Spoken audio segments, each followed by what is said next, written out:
shaped the fate of empires. The Imjin War, one of the most intense and transformative conflicts in East Asian history, is a story of audacious ambitions, fierce resistance, and the sheer willpower of nations, spanning from 1592 to 1598. This war saw Japan, under the bold leadership of Toyotomi Hideyoshi, launch a series of invasions into Korea with dreams of continental conquest. What followed was a brutal conflict that would pull three mighty nations, Japan, Korea, and China, into a vortex of warfare that forever changed the region's history. Known as the Japanese invasions of Korea, the Imjin War was more than just a military campaign. It was a clash of cultures, strategies, and aspirations. At the heart of this conflict was Hideyoshi's grand vision, not only to unify Japan under his rule, but to extend his dominion across the sea to China, using Korea as a crucial stepping stone. This war would test the mettle of generals and foot soldiers alike, bringing to the forefront some of the most legendary figures and epic battles in East Asian history. For those who are new here, welcome to the ASMR History Hub, where I explore the fascinating world of history. From ancient Egypt to the rise of Prussia, you'll find a bit of everything here. And to our returning viewers, it's always a pleasure to have you back. Your support really does mean the world to me, and I appreciate your feedback and suggestions. In today's video, we'll unravel the Imjin War, a conflict that brought together Japan, Korea, and China in a fierce contest of power, strategy, and survival. If you're passionate about history and enjoy these soothing explorations, don't forget to subscribe and share your thoughts in the comments below. I'd love to hear your suggestions for future topics. Before we delve into the battles, strategies, and personalities that defined the Imjin War, it's important to understand the historical context that set the stage for this monumental conflict. The late 16th century was a period of significant change and tension in East Asia. In Japan, the long era of civil wars, known as the Sengoku period, was drawing to a close. Under Toyotomi Hideyoshi's leadership, Japan was on the brink of unification, but Hideyoshi's ambitions did not stop there. His vision extended far beyond the unification of his homeland. With a newly unified Japan behind him, Hideyoshi set his sights on expansion, eyeing the Korean peninsula as the first step towards a broader conquest that would ultimately lead to China. Korea, under the Joseon dynasty, was enjoying a period of relative peace, yet this tranquility belied the challenges brewing beneath the surface. The kingdom was unprepared for large-scale conflict, relying heavily on its more powerful neighbour, the Ming Dynasty of China, for military support under the tributary system. Meanwhile, the Ming Dynasty itself was grappling with internal divisions and external threats, stretching its resources thin across its vast empire. This complex interplay of ambitions, alliances, and vulnerabilities created a volatile environment that would soon erupt into war.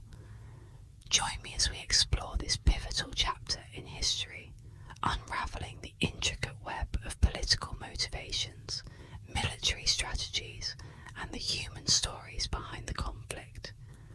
Our journey today will cover the key events that defined the Imjin War, from Hideyoshi's bold invasion plans to the fierce Korean resistance led by national heroes like Admiral Yi Sun-sin, and the eventual intervention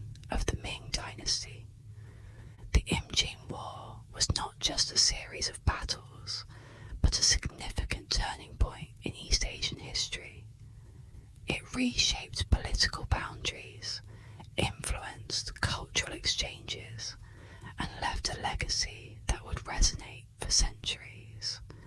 The war tested the limits of the nations involved, revealing both their strengths and their weaknesses, and setting the stage for future conflicts and alliances.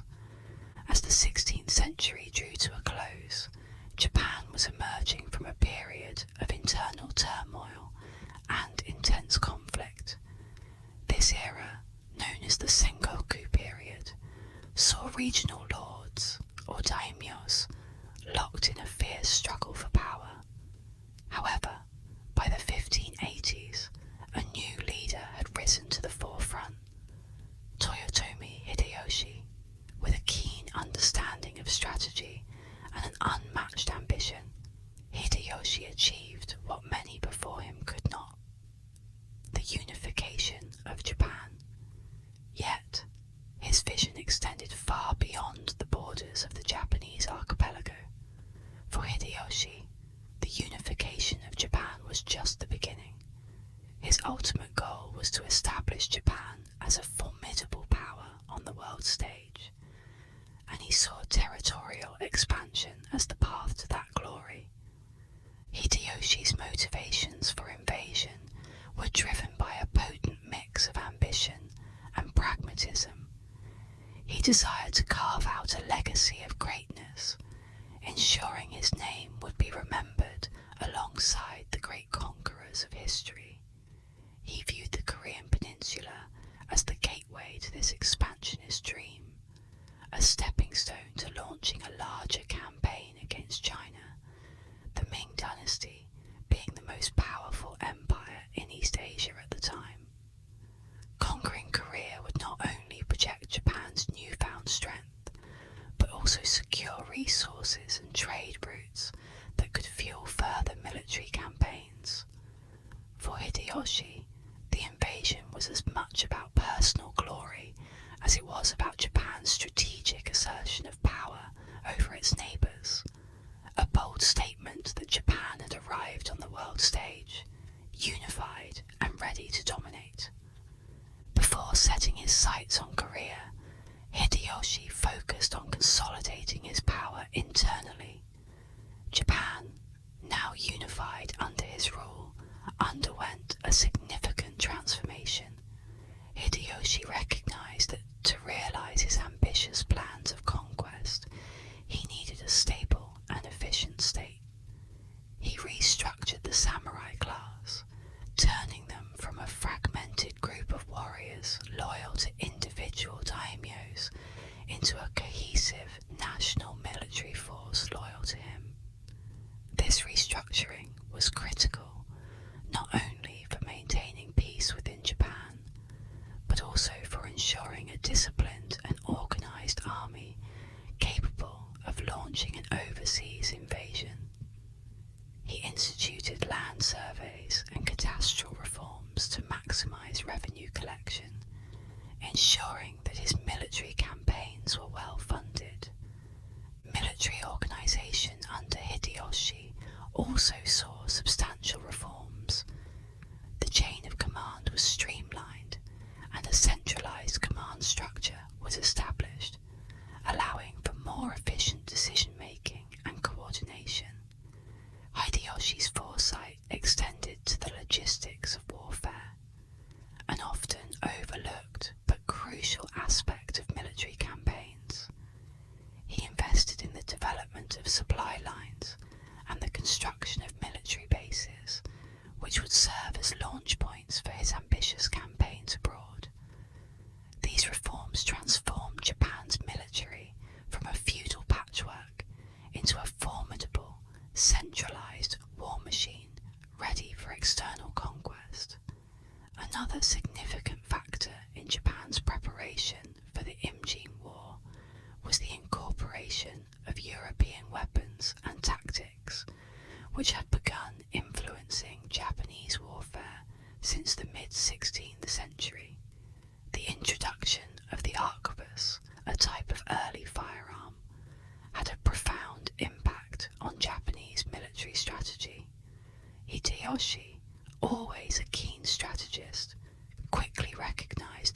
potential of these new weapons. He ensured that his troops were not only well equipped with firearms, but also well trained in their use. The arquebus gave the Japanese army a significant technological edge, allowing them to field units that could deliver devastating volleys of gunfire, which would be particularly effective against traditional infantry and cavalry formations. Adapting to the new technology also required tactical adjustments. Japanese commanders developed new battlefield formations and strategies to integrate gunpowder weapons effectively. These changes were not limited to the land forces. Hideyoshi also recognized the importance of naval power in projecting force across the sea to Korea. He looked to European shipbuilding techniques, adopting and adapting them to suit Japan's needs. This modernization effort included constructing large warships capable of transporting troops and engaging enemy vessels. The impact of these naval reforms would soon be tested in the waters between Japan and Korea, when naval superiority would prove crucial. Foreign advisors also played a role in Hideyoshi's military preparations. European traders and mercenaries who had arrived in Japan during this period brought with them new knowledge of warfare and technology.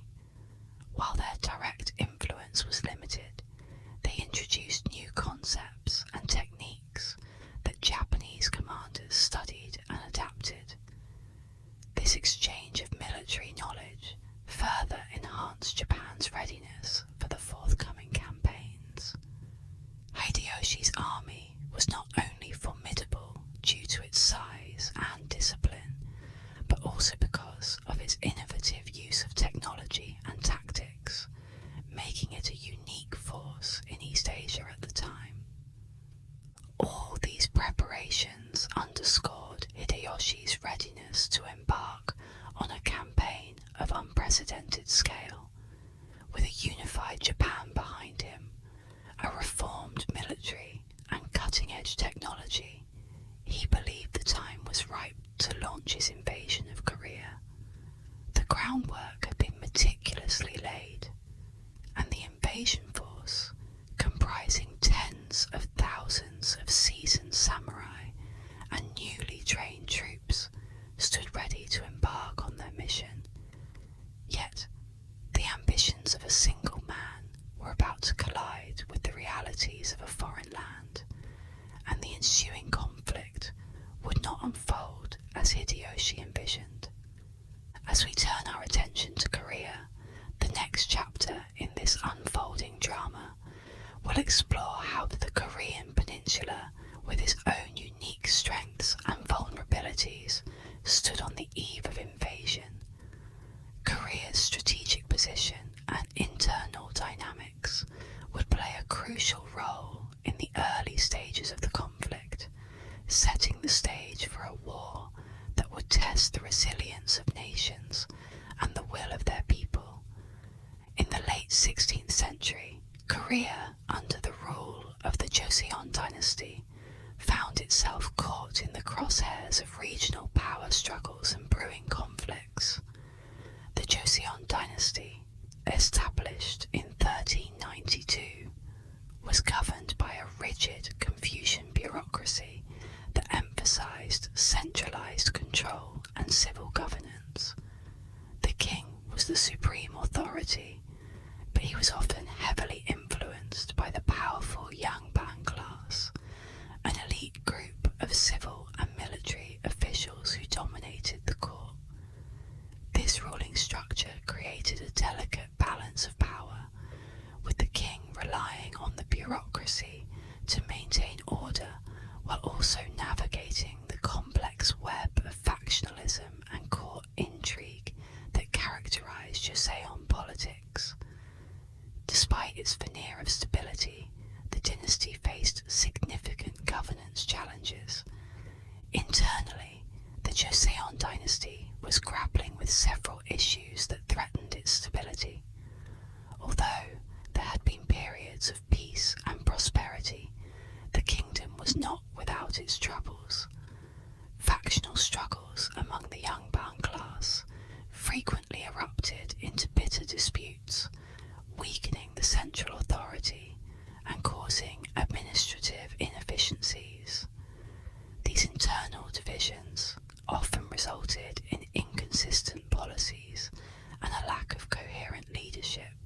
especially in times of crisis.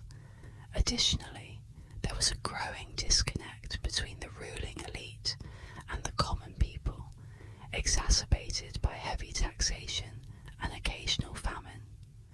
Such issues made it difficult for the Joseon government to respond swiftly and effectively to external threats, a vulnerability that would soon be exploited. Militarily, Korea's preparedness for an impending invasion was far from ideal.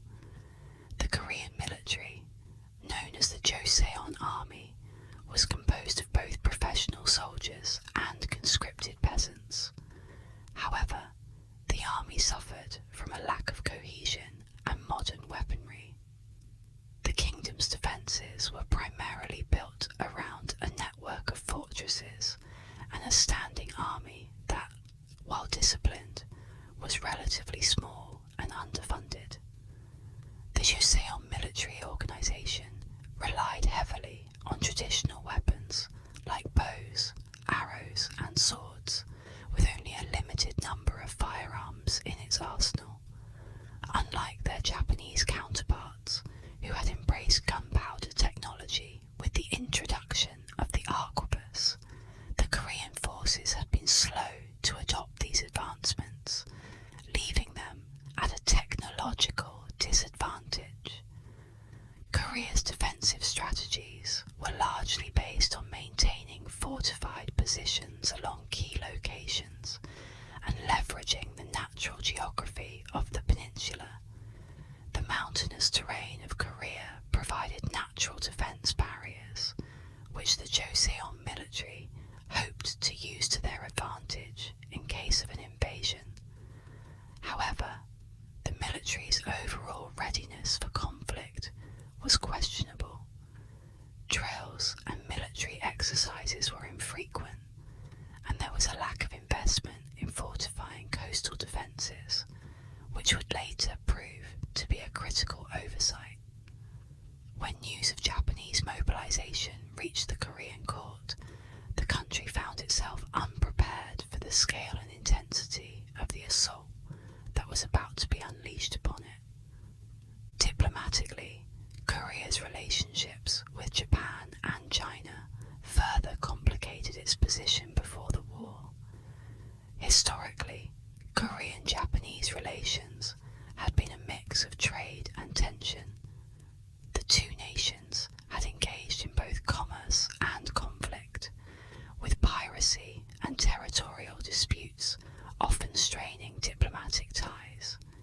In the years leading up to the Imjin War, Korea was wary of Japan's growing unification under Toyotomi Hideyoshi, but had little reason to believe that an invasion was imminent. This misjudgment stemmed in part from Korea's reliance on diplomatic protocols and its status as a tributary state to the Ming Dynasty. As a loyal tributary, Korea maintained a deferential relationship with China, looking to the Ming court for protection and support in times of need. This reliance was based on a long history of cultural and political exchanges, as well as a mutual understanding that China would come to Korea's aid if it faced external aggression. However, Korea's diplomatic stance with Japan in the immediate pre-war period was marked by confusion and a series of failed negotiations. When Hideyoshi sent envoys to Korea demanding passage through the peninsula for his planned invasion of China, the Korean court was uncertain of his true intentions. Believing it could avoid conflict through diplomatic engagement, Korea attempted to negotiate, sending its own envoys to Japan to assess the situation. These efforts, however, were met with ambiguity and ultimately failed to dissuade Hideyoshi from his plans. The diplomatic exchanges did little to prepare Korea for the storm that was about to descend upon it. As Korea braced for what was to come, the Ming Dynasty was also watching the unfolding situation with growing concern China's perspective and the geopolitical interests at play is crucial to grasping the broader implications of the Imjin War and the regional dynamics that would shape the conflict's course. As the 16th century drew to a close, the Ming Dynasty viewed itself as the dominant power in East Asia, with a vested interest in maintaining regional stability. The Chinese Empire's foreign policy was largely centered around the concept of a Sinocentric world order, where neighboring states acknowledged Chinese supremacy through tributary relationships. Within this framework, Korea was not just a neighboring country, but a valued tributary state. The Korean peninsula was seen as a critical buffer zone that protected China's northeastern borders from potential threats. For centuries, Korea's role as a tributary state involved regular tribute missions to Beijing, where it offered symbolic gifts and demonstrated loyalty to the Ming court, reinforcing a sense of mutual dependence and respect between the two nations. Korea's economic and cultural ties with China were deeply rooted in history.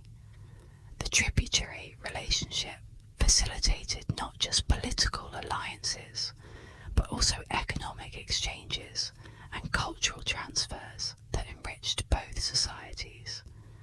China saw Korea as an essential partner, one that played a key role in the flow of goods, ideas, and technologies across the region. Moreover, the stability of Korea was crucial for maintaining the broader regional order that the Ming Dynasty sought to uphold. Any disturbance in Korea, such as the threat of Japanese aggression, was perceived as a direct challenge to Chinese influence and authority in East Asia. The possibility of a Japanese invasion raised alarm in Beijing, as it threatened to disrupt the balance of power and undermine the Ming Dynasty's position as the central power in the region. The strategic concerns over Japanese expansion were not merely theoretical. Intelligence reports from Korea and Chinese traders in Japan provided early warnings of Toyotomi Hideyoshi's ambitions.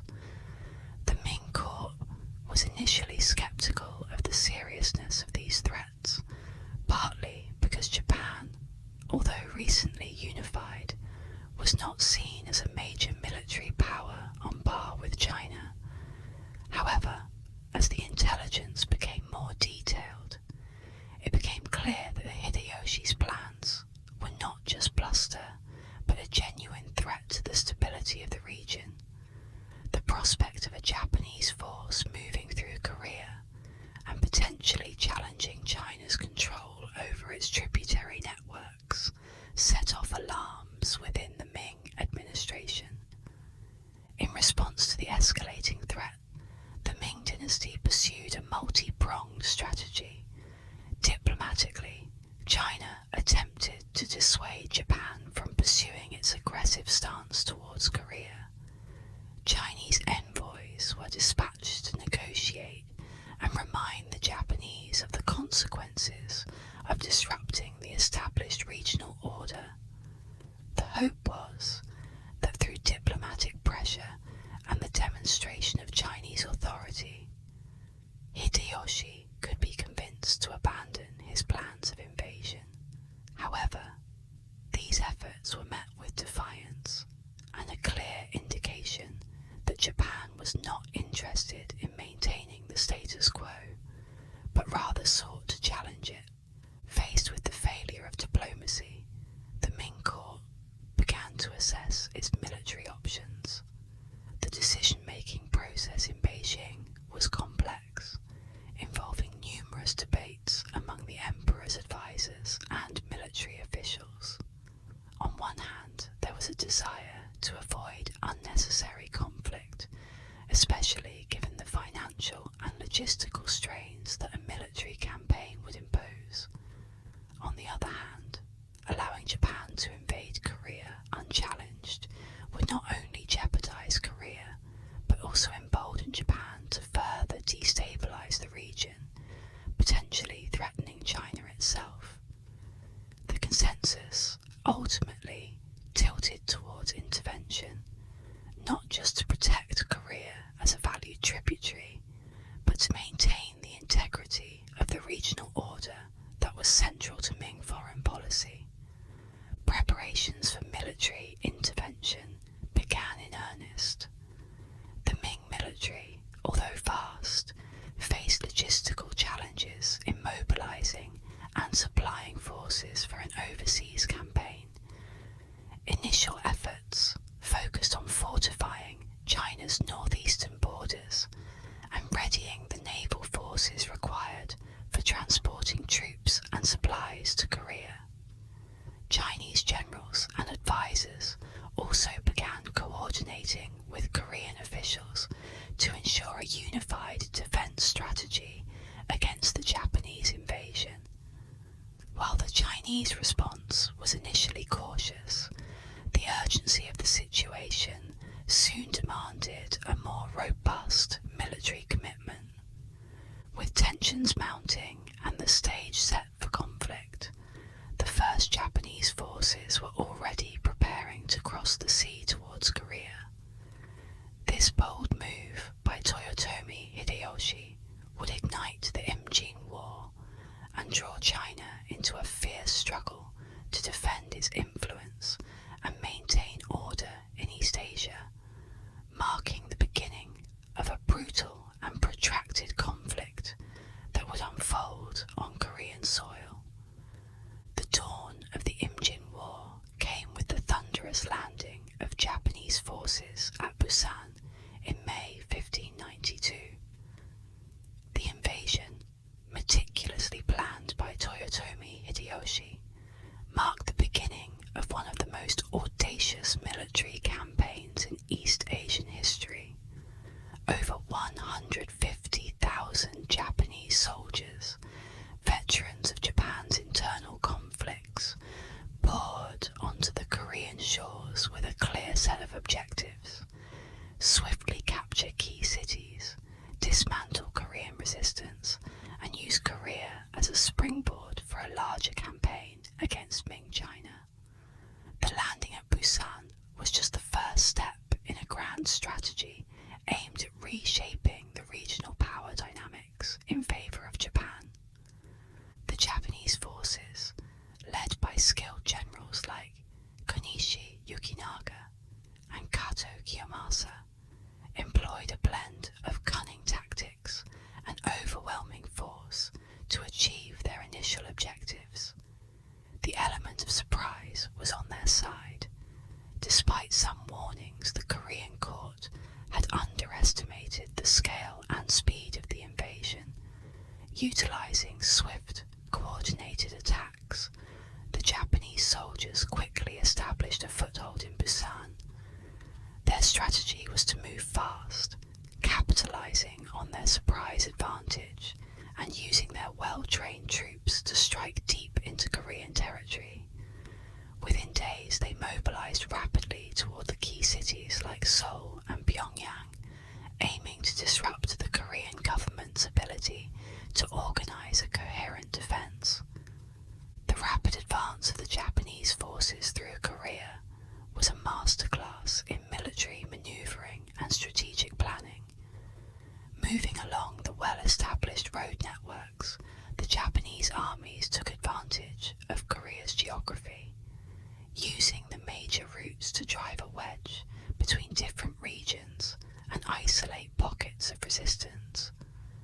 Their approach was characterized by a combination of speed and aggression, designed to overwhelm the Korean defenses before they could effectively respond. This strategy proved highly effective in the early stages of the invasion. As the Japanese forces encountered minimal resistance, they employed a tactic of swift and decisive movements, capturing city after city and causing widespread panic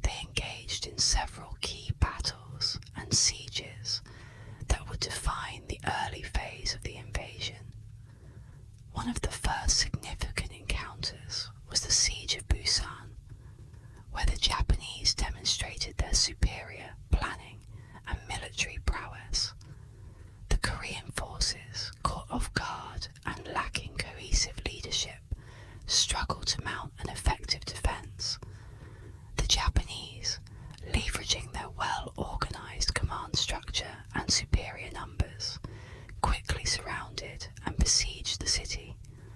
The fall of Busan was swift and brutal.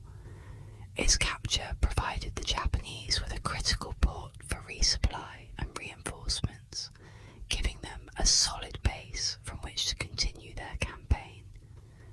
This victory set the tone for the initial months of the invasion, showcasing the effectiveness of Japanese strategy and the dire situation facing Korea. The Battle of the Imjin River, another crucial engagement during the initial invasion, temporarily checked the Japanese advance but also highlighted the challenges Korea faced in defending its territory. The battle saw Korean forces attempting to halt the Japanese progression northward by taking advantage of the natural barrier provided by the river. Despite their efforts, the Koreans were ultimately outmaneuvered by the Japanese, who used a combination of feigned retreats and flanking maneuvers to cross the river and defeat the Korean defenders. Although the battle temporarily slowed the Japanese advance, it underscored the difficulties Korea would face in repelling the invaders.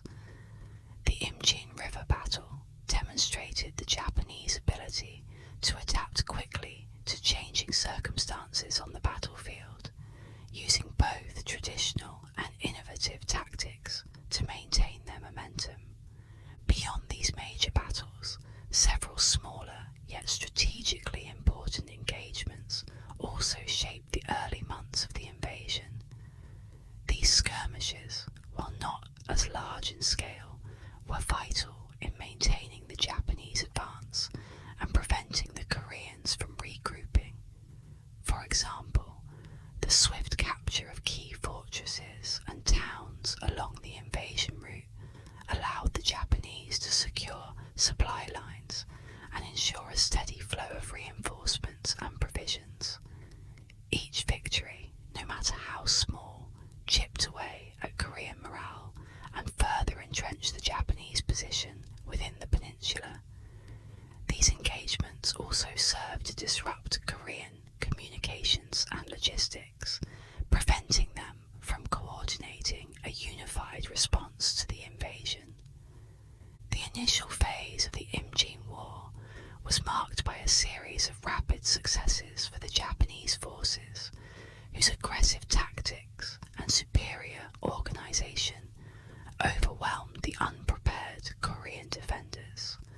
The combination of surprise, speed, and strategic planning allowed Japan to gain a significant foothold in Korea, setting the stage for what seemed like an unstoppable campaign.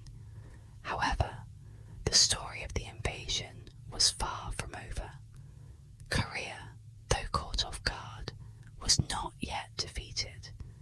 With their homeland under threat, the Korean people and military would soon rally in defence of their nation, marking the beginning of a fierce and determined resistance. The initial shock of the Japanese invasion left Korea scrambling to mount a defence against an enemy that moved with unexpected speed and ferocity. As the Japanese forces advanced swiftly through the peninsula, the Korean military scrambled to mobilise its forces and establish defensive lines to halt the invaders. The Joseon court, caught off guard by the rapid Japanese advance, hastily ordered local commanders to gather their troops and defend key positions. These early efforts focused on establishing defensive lines along major routes and protecting strategic cities, with hopes of creating a buffer that could slow the Japanese momentum. However, the lack of preparation and coordination among Korean forces quickly became apparent. Early attempts to counter the Japanese advance relied heavily on conventional warfare tactics, which included forming defensive lines and engaging the enemy in pitched battles.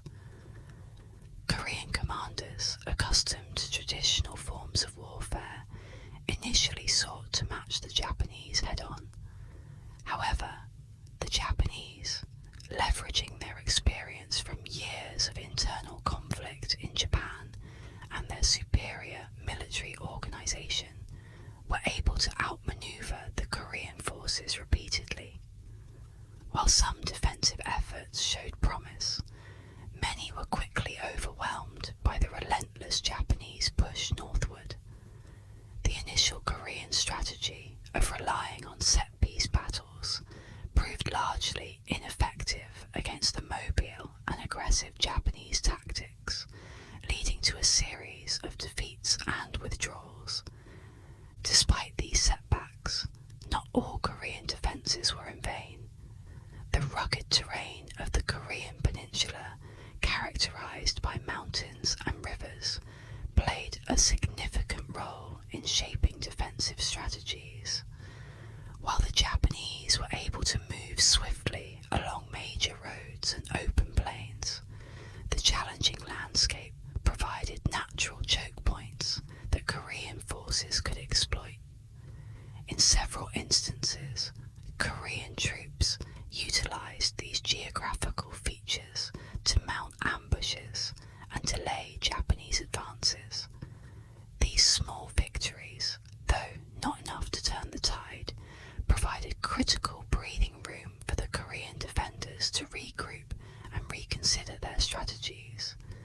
However, the overwhelming speed and efficiency of the Japanese invasion highlighted the limitations of Korea's initial defensive tactics, revealing the need for more adaptable and innovative approaches. Amid the chaos of the invasion, several Korean commanders emerged as key figures in the defence efforts, demonstrating both the strengths and weaknesses of the Joseon military leadership. One of the notable commanders during this period was General Yi-il, a seasoned military officer with extensive experience in border defence. Prior to the war, Yi-il had earned a reputation for his skills in managing frontier troops and dealing with raids by Jurchen tribes along Korea's northern borders. However, the scale and intensity of the Japanese invasion presented an entirely different challenge. Tasked with leading the defence of the southeastern region, Yi-il struggled to adapt to the fast-paced tactics employed by the Japanese. In one notable engagement, his forces were outflanked and forced into a hasty retreat, which significantly undermined the morale of the Korean defenders. Despite his efforts to rally his troops and organise a more effective resistance, Yi-il's traditional approach to warfare proved less effective against the unconventional strategies of the invaders. Another prominent figure in the early defence was General Won-gyun, whose leadership style and decisions during the initial invasion had a lasting impact on the course of the war. Known for his boldness and decisiveness, Won-gyun had previously served with distinction in several regional conflicts. When the Japanese invasion began, he was assigned to lead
relocate the court to Pyongyang. This move, while strategically necessary to preserve the leadership of the country, had a demoralizing effect on the Korean populace. The abandonment of Seoul symbolized the gravity of the situation and underscored the desperate state of the Korean defense. In an effort to rally the nation, King Seonjo issued proclamations calling for all able-bodied men to take up arms and defend the kingdom, appealing to the patriotism and resilience of the Korean people. The call to arms led to the mobilization of civilian resources and the formation of local militias, known as righteous armies, or Waebyong. These militias, composed of farmers, monks, and commoners, played a crucial role in the defense of their local communities. Lacking formal military training and often poorly equipped, these groups nonetheless displayed remarkable courage and determination in the face of the Japanese invasion. Their efforts not only provided much needed support to the regular army, but also helped to slow the Japanese advance in certain areas. The rise of these local militias highlighted the widespread resistance among the Korean population and the willingness of ordinary citizens to fight for their homeland. However, the efforts to organize a coordinated defense were hampered by significant communication breakdowns and logistical challenges. The rapid movement of the Japanese forces disrupted lines of communication between different regions, making it difficult for commanders to share intelligence and coordinate their strategies effectively. This lack of communication often resulted in isolated engagements where Korean forces fought without knowledge of the broader strategic situation. The confusion and uncertainty further complicated the already difficult task of mounting a coherent defense against the well-organized Japanese invaders. The psychological impact of the invasion on Korean society was profound. The suddenness and ferocity of the Japanese attack created a sense of shock and fear that permeated all levels of society. Stories of atrocities and the swift fall of major cities spread quickly, fueling panic and despair among the population. Yet, amid the fear and uncertainty, there were also acts of extraordinary bravery and resilience. The collective determination to resist the invaders, even in the face of overwhelming odds, became a defining feature of the Korean response to the invasion. This spirit of resistance would prove crucial in the months to come, as Korea looked beyond its borders for allies in its fight against the Japanese. It was within this context of struggle and defiance that the eyes of the Joseon court turned towards Ming China, hoping for intervention from their powerful neighbour to the north. The potential entry of Chinese forces into the fray promised a new phase in the conflict, one that would significantly alter the dynamics of the war on the Korean peninsula. The decision of the Ming Dynasty to intervene in the Imjin War marked a significant turning point in the conflict. For the Ming court, stepping into the fray was not merely about defending a tributary state, but also about safeguarding regional stability and maintaining its status as the dominant power in East Asia.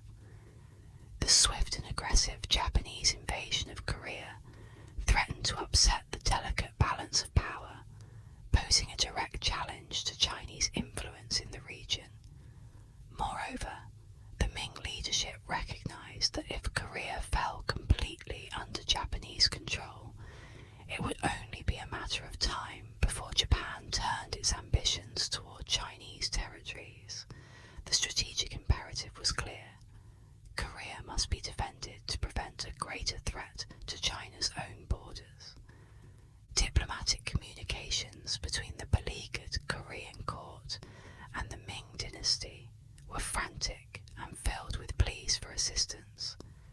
King Seonjo of Korea, having fled to Pyongyang, sent urgent messages to the Ming Emperor, describing the dire situation and requesting immediate military support. In response, the Ming court, after several heated debates among its officials, decided to dispatch a contingent of troops to Korea. The decision was not taken lightly. Sending a substantial military force overseas involved considerable risk and resource commitment. Nevertheless, the Ming Dynasty began mobilizing its forces, setting in motion a rapid deployment of soldiers to bolster the Korean defenses against the Japanese onslaught. The initial military assessments by the Ming leadership revealed both the scale of the Japanese threat and the complexity of the terrain in Korea. The Ming commanders understood that they were not only facing a determined and well-organized enemy, but also operating in a foreign land where logistics would be challenging. As such, they devised a strategy that combined the strengths of the Ming military with the local knowledge and resistance of Korean forces. The initial plan focused on reinforcing key defensive positions and engaging the Japanese in a series of battles aimed at halting their advance and pushing them back toward the coast. With a sense of urgency, the Ming forces set out for Korea, ready to engage an enemy they had never before faced on such a scale.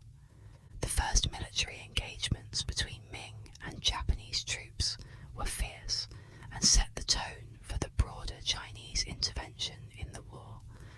These early encounters were characterized by cautious advances and probing attacks, as both sides sought to gauge the other's capabilities and strategies. The Ming forces, led by experienced generals, initially employed a strategy of direct confrontation, leveraging their numerical superiority and heavy cavalry to overwhelm Japanese positions. However, the Japanese, seasoned from years of internal warfare, responded with tactical ingenuity, utilizing ambushes and disciplined infantry formations to counter the Chinese advances. In these early battles, such as those near the city of Pyongyang, the Ming forces experienced both victories and setbacks, learning quickly that the Japanese were a formidable foe capable of adapting to the ebb and flow of battle. The outcomes of these early battles had a profound impact on the course of the war. A few initial victories by the Chinese boosted morale and provided much-needed relief to the beleaguered Korean forces. However, the Japanese were not easily deterred and continued to press their advantage where possible, resulting in several bloody confrontations that demonstrated the resilience and determination of both sides. The mixed results of these early engagements forced the Ming leadership to reconsider their tactics and adapt their approach to the unique challenges presented by the Japanese style of warfare. This period of intense fighting highlighted the complexities of the war, as neither side could achieve a decisive breakthrough, leading to a protracted and grueling conflict. Logistical challenges quickly emerged as a significant hurdle for the Ming forces operating in Korea. The distance from China to the Korean peninsula meant that supply lines were stretched thin, and maintaining a steady flow of provisions, equipment, and reinforcements proved difficult. The rugged terrain and limited infrastructure further complicated matters, forcing the Ming army to rely heavily on local resources, which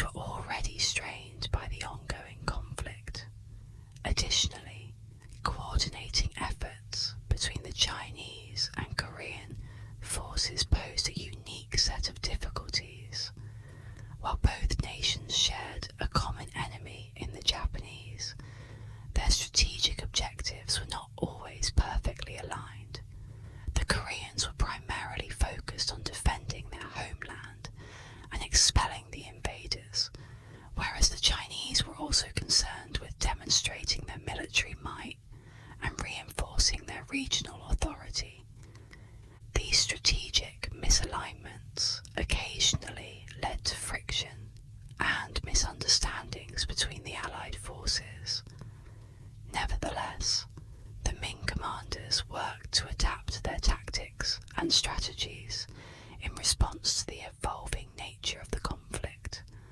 Learning from their encounters with the Japanese, the Chinese forces began to incorporate more flexible formations and guerrilla-style tactics, recognizing that a conventional approach was less effective against the mobile and disciplined Japanese troops. The Ming army also relied increasingly on their artillery, which proved to be a crucial asset in several battles. The use of cannons and other gunpowder weapons allowed the Chinese to inflict significant damage on Japanese fortifications and disrupt their formations, leveling the playing field in several key engagements. Chinese military technology, particularly their use of artillery, became a notable factor in the battles that followed. The Ming Dynasty had long been a leader in gunpowder technology, and their artillery crews were well trained and effective. In several key battles, including the defense of Pyongyang and later engagements, the use of cannons provided a critical advantage, allowing Chinese forces to breach Japanese defences and halt their advances. These successes demonstrated the importance of adapting to the realities of the battlefield and highlighted the strategic value of integrating new technologies into traditional military practices. Despite the challenges faced by the Ming forces, their intervention in the Imjin War was a decisive factor in halting the Japanese advance and preventing the complete conquest of Korea. The early months of Chinese involvement set the stage for a broader conflict that would extend beyond conventional battles. With both sides entrenched and neither able to secure a definitive victory, the war began to take on new dimensions, shifting towards the seas and the rugged landscapes where Korean naval forces and local militias would play crucial roles in the ongoing struggle. While fierce battles raged on land between the invading Japanese forces and the beleaguered Korean and Ming armies, another critical front of the Imjin War unfolded at sea. Here, under the brilliant leadership of Admiral Yi Sun-sin, Korea waged a naval campaign that would not only safeguard its coastlines, but also cripple the Japanese invasion fleet. Admiral Yi, a strategic genius and master tactician, understood that controlling the sea was key to disrupting Japanese supply lines and limiting their ability to sustain the occupation. With a career rooted in deep tactical knowledge and an unwavering commitment to his country's defence, Yi Sun-sin transformed the Korean Navy into a formidable force, turning the tides of war in favour of Korea. Central to Yi's naval strategy was the development and deployment of the turtle ship, or geopolitical, a revolutionary warship that played a pivotal role in his defensive and offensive manoeuvres. Designed with an ironclad roof to protect against arrows and musket fire, the turtle ship was both a psychological weapon and a practical tool of war. It featured a dragon-shaped head at the bow that could emit smoke, striking fear into the hearts of enemies and masking the ship's movements. Armed with multiple cannons, the turtle ship was a floating fortress, capable of both withstanding enemy assaults and delivering devastating blows to Japanese vessels. This innovation gave the Korean Navy a significant technological edge,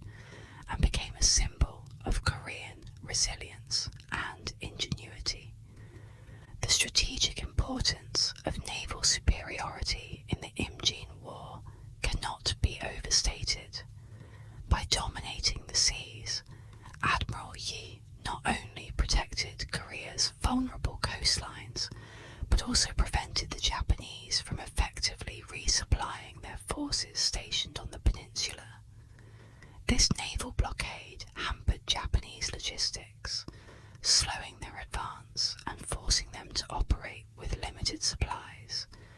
Yi's key decisions during this period, including his bold tactics of aggressive engagement and his use of the turtle ship, were instrumental in shifting the balance of power at sea.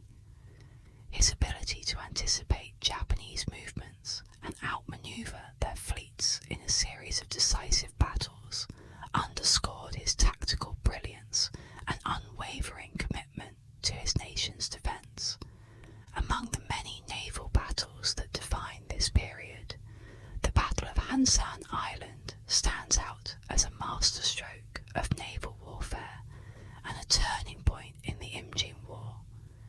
In this engagement, Yi Sun-sin executed a brilliantly conceived trap known as the crane wing formation, a tactic designed to encircle and annihilate the enemy fleet. The battle unfolded with the Korean fleet luring the Japanese ships into a narrow strait where manoeuvrability was restricted. Once the Japanese were committed, Yi's fleet closed in from all sides, unleashing a devastating barrage of cannon fire. The Korean ships, including several turtle ships, smashed into the Japanese formation, creating chaos and destruction. The victory at Hansan Island was a crushing blow to Japanese naval power, sinking dozens of enemy ships and severely curtailing their naval operations. It marked a decisive shift in the war, demonstrating the effectiveness of Yi's strategies and significantly weakening the Japanese invasion force. As you hear about the strategies used by different leaders, which approach do you think was most effective? Let me know your thoughts in the comments. Other significant naval engagements, such as the Battle of Sacheon, further demonstrated the prowess of Yi Sun-sin and the Korean Navy. In these battles, Yi's forces consistently outmaneuvered the Japanese, exploiting both the geographical features of the coastline and the superior capabilities of the Korean fleet.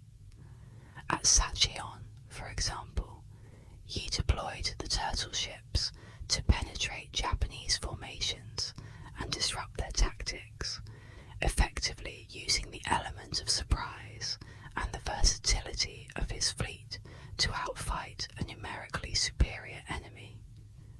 Each of these victories had a cumulative effect on the Japanese invasion fleet, progressively eroding their ability to maintain a foothold in Korea. By cutting off Japanese supply lines and severing their maritime communications, these naval battles played a crucial role in blunting the Japanese advance and forcing them into a more defensive posture. While the Korean Navy battled at sea, another front of resistance emerged on land in the form of guerrilla warfare, adding a new layer of complexity to the conflict. Across Korea, local militias and civilian fighters, spurred by the desire to protect their homes and families, organized into guerrilla units to resist the Japanese occupation. These groups were diverse, consisting of farmers, monks, scholars, and even women who took up arms and used their intimate knowledge of the local terrain to launch hit-and-run attacks against Japanese forces. Guerrilla tactics included ambushes, sabotage, and the targeting of isolated enemy units, all aimed at disrupting Japanese supply and communication lines. The effectiveness of these guerrilla operations lay in their unpredictability and mobility. Unlike the regular army, guerrilla fighters did not engage in traditional set-piece battles. Instead, they focused on small-scale, surprise attacks that could be executed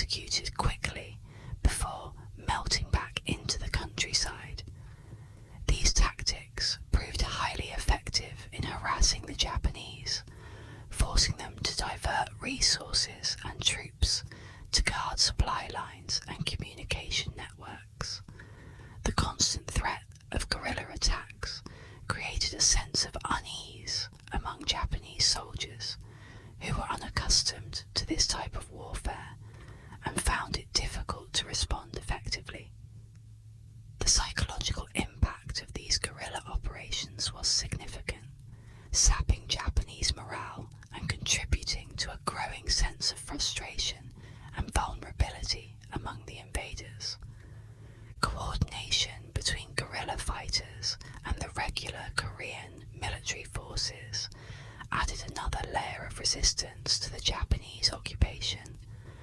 While the Korean army engaged the Japanese in larger battles and sought to reclaim lost territory, the guerrillas provided invaluable support by keeping the enemy off balance and under constant pressure. This dual strategy of conventional and unconventional warfare created a dynamic and resilient defense, making it increasingly difficult for the Japanese to consolidate their gains. Together, these efforts not only slowed the Japanese advance, but also demonstrated the determination and resourcefulness of the Korean people in the face of invasion. The combination of naval supremacy and effective guerrilla tactics during this period was instrumental in preventing a total Japanese victory in Korea. By disrupting supply lines and maintaining pressure on both land and sea, Korea created a formidable defense that would force the conflict into a protracted struggle. The war, no longer a straightforward invasion, had become a complex, multi-front engagement that challenged Japanese strategies and stretched their resources thin. As the conflict dragged on and the initial momentum of the invasion slowed, both sides began to consider their next moves, leading to a period of stalemate and the first tentative steps towards negotiation. By 1593, the once blistering pace of the Japanese invasion had ground to a frustrating halt. What began as a swift and aggressive campaign to conquer the Korean peninsula and use it as a springboard into China was now mired in a costly and exhausting stalemate. Several key factors contributed to this sudden standstill, the most significant of which were the logistical nightmares that plagued the Japanese forces. Initially, the Japanese had relied on rapid advances and overwhelming force to achieve their objectives, but as the campaign dragged on, their ability to sustain such momentum waned.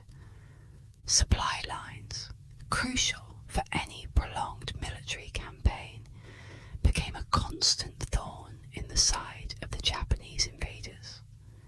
The rough Korean terrain and the seasonal monsoons wreaked havoc on transportation routes, making it exceedingly difficult to move supplies from coastal bases to the front lines. This was compounded by the harsh Korean winters, which froze rivers and made mountain passes nearly impassable, severely limiting the mobility of Japanese troops. The challenges of transporting food, ammunition, and reinforcements over such distances led to shortages and rationing, weakening the Japanese forces' operational effectiveness. As winter set in, the cold took a physical and psychological toll on the Japanese soldiers, many of whom were not accustomed to Korea's severe climate. Beyond the physical hardships, the prolonged conflict also wore down the morale of the Japanese troops. The initial fervour and confidence that had driven the invasion began to wane as the realities of sustained warfare set in. Continuous fighting, heavy casualties, and the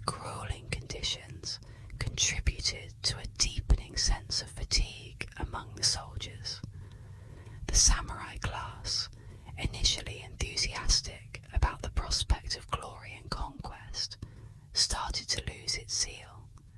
Many samurai, who were fighting far from home with little prospect of return, became disillusioned with the endless campaigns.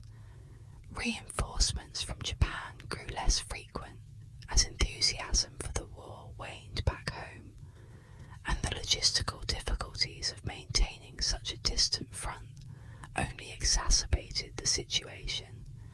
The relentless fighting had drained their strength and spirit, leaving many to question the purpose and viability of the war. Strategically, the Japanese forces had become overextended. What began as a tightly coordinated invasion force now found itself stretched thin across multiple fronts, struggling to maintain control over vast swathes of conquered territory.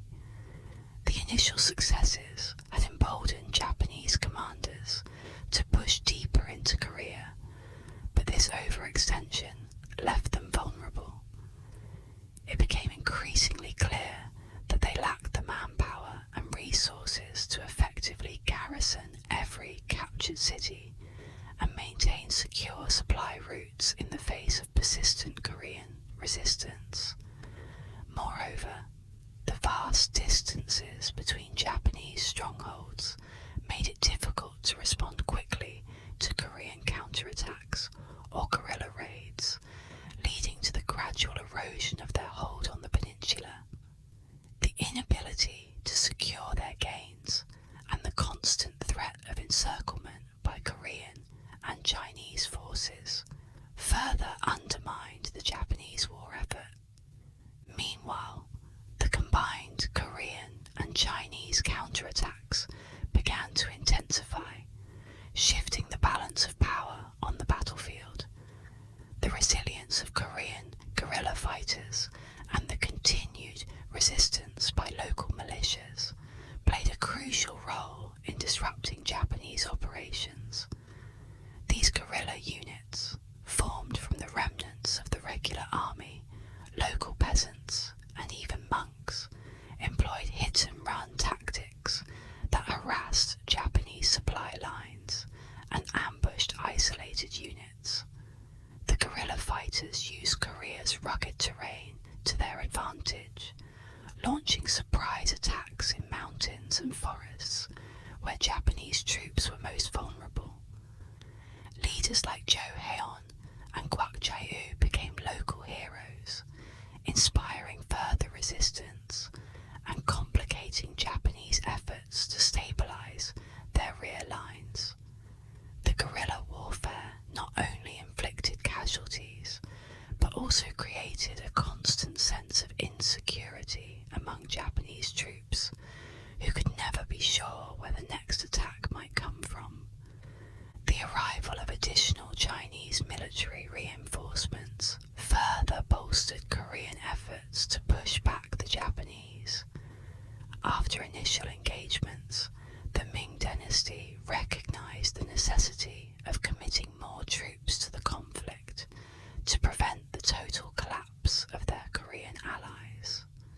The Chinese sent waves of reinforcements, integrating them with Korean forces to form a more unified and effective resistance. This combined force launched several joint operations that managed to break the Japanese advance in key regions, forcing them to retreat to more defensible positions. The increased Chinese presence on the battlefield also meant that Japan now faced a two-front war, battling both the regular armies of Korea and China, as well as the unpredictable guerrilla fighters. The coordination between Chinese and Korean troops in these joint operations was a critical factor in stalling Japanese advances and reclaiming lost ground. Several significant battles during this period of stalemate further underscored the shifting dynamics of the conflict. The Battle of Bayokjeguan is one such example, where Korean and Chinese forces managed to halt a major Japanese offensive through a combination of strategic positioning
stalemate, characterized by continuous skirmishes and shifting battle lines, suggested that the conflict would not be resolved quickly or easily, pushing both sides to consider alternative strategies for achieving their objectives. With military efforts stalling and both sides unable to secure a clear victory, the focus began to shift towards diplomatic channels. It became increasingly apparent that a resolution on the battlefield alone might not be possible, leading to a series of negotiations that aimed to find a way out of the impasse. However, these diplomatic efforts were fraught with their own challenges and complexities, setting the stage for a new phase of the conflict marked by tense negotiations and fragile truces. By the mid-1590s, the Imjin War had reached a grueling stalemate. Both sides, exhausted from years of fighting, began to explore the possibility of a diplomatic solution. The initial overtures for peace came from Japan, which, despite its initial success, found itself bogged down in a prolonged conflict far from home. The Japanese leadership, recognizing the unsustainable nature of the ongoing war effort, sought a truce that would allow them to consolidate their gains and potentially expand their influence without further military engagement.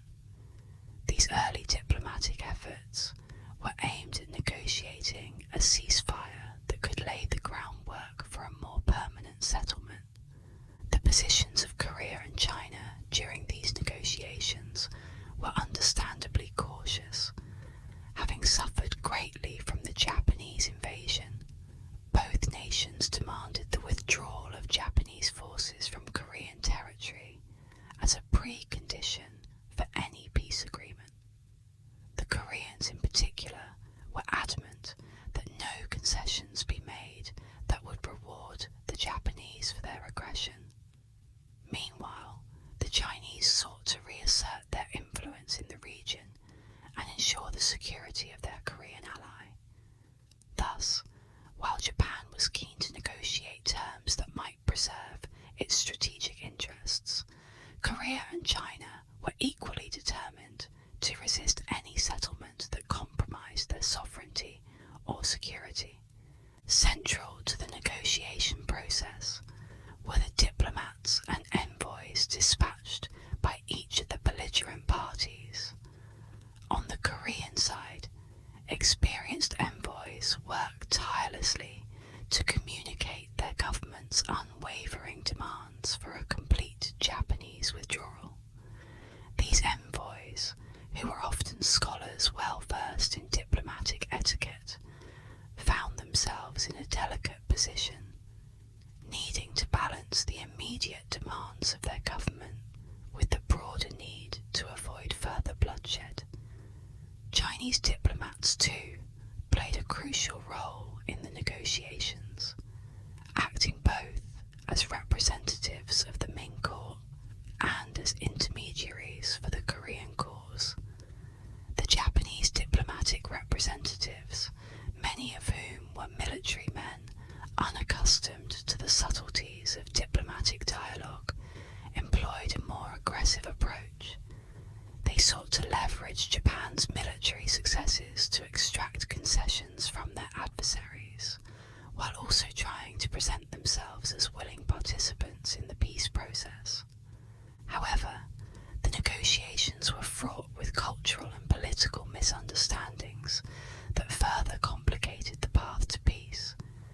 The Korean, Chinese, and Japanese political systems were vastly different, each shaped by its own unique history and traditions. The hierarchical structure of the Korean and Chinese courts, with their emphasis on Confucian values and formal protocols, often clashed with the more militaristic and feudal nature of Japanese governance. These differences were not just procedural, they influenced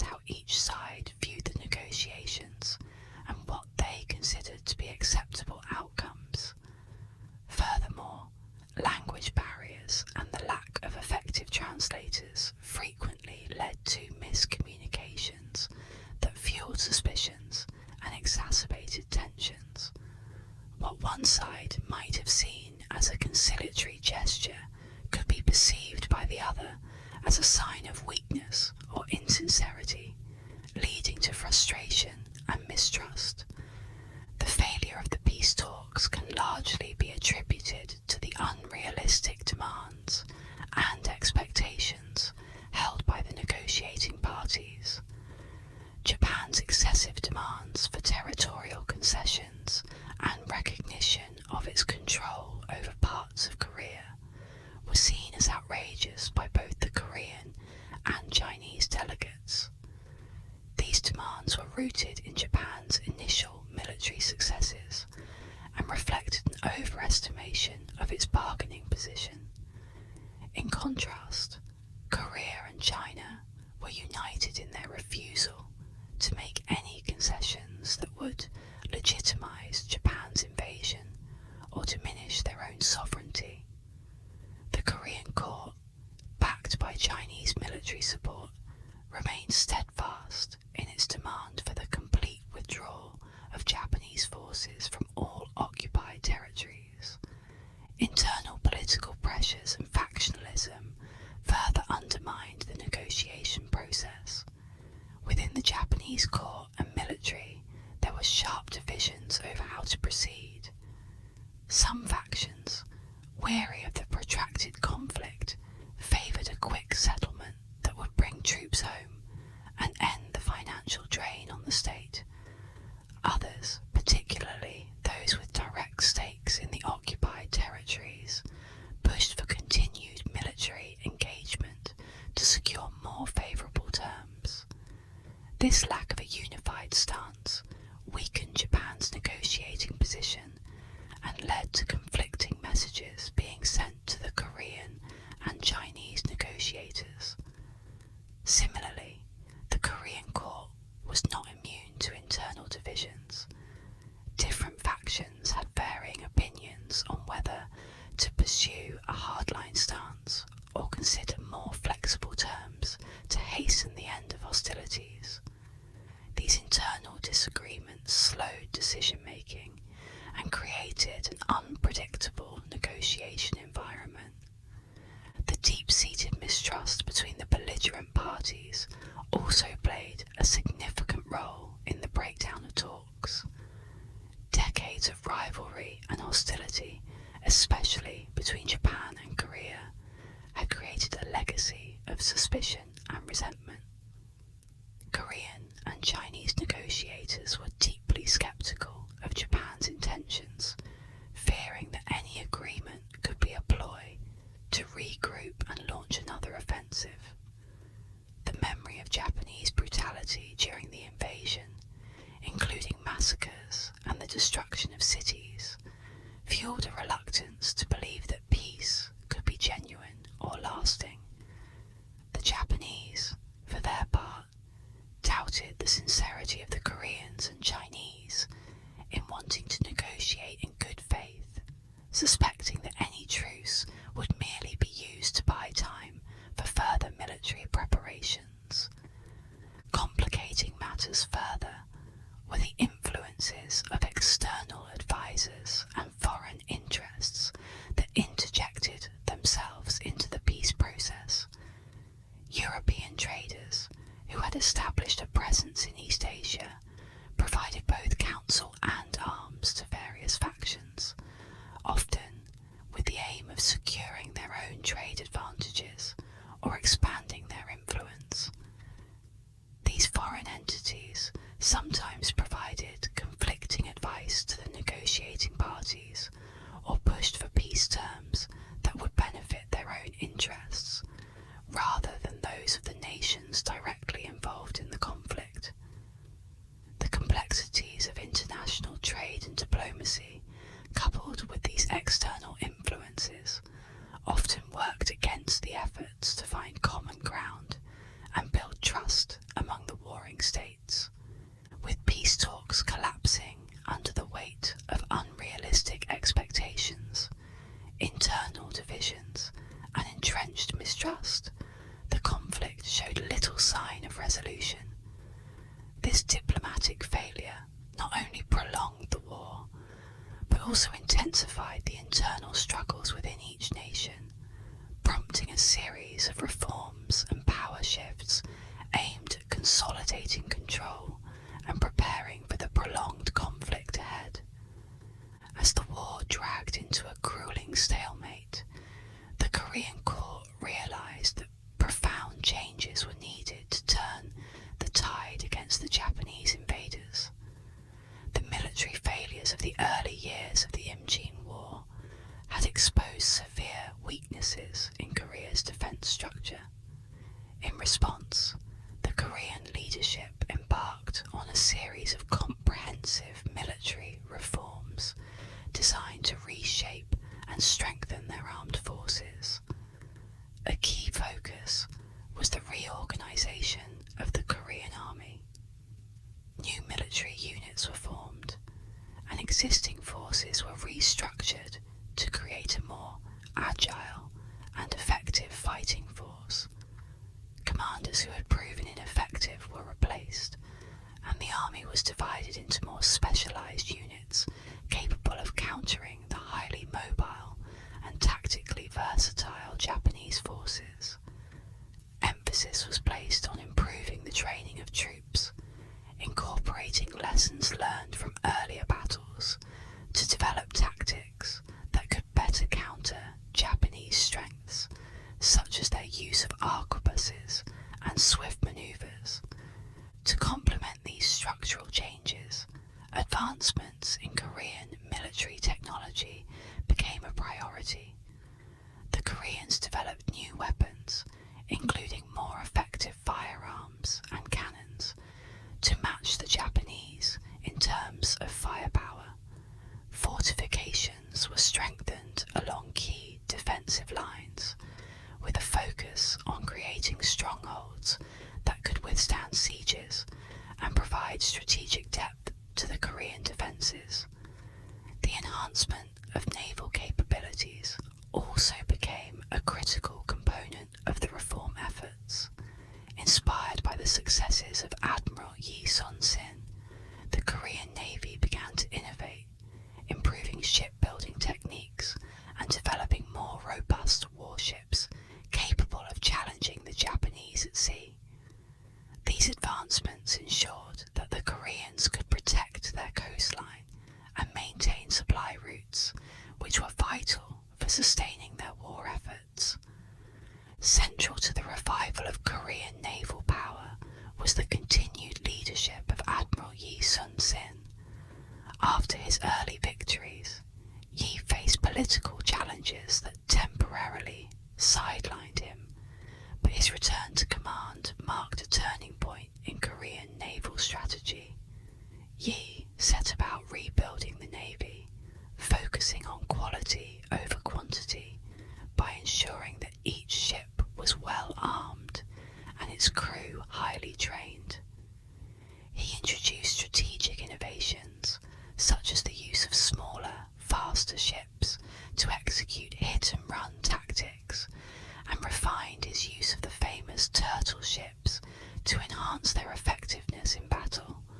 Under his leadership, the Korean Navy was prepared not only to defend against renewed Japanese incursions, but to take the fight to the enemy, striking at Japanese supply lines and coastal positions with increased frequency and ferocity.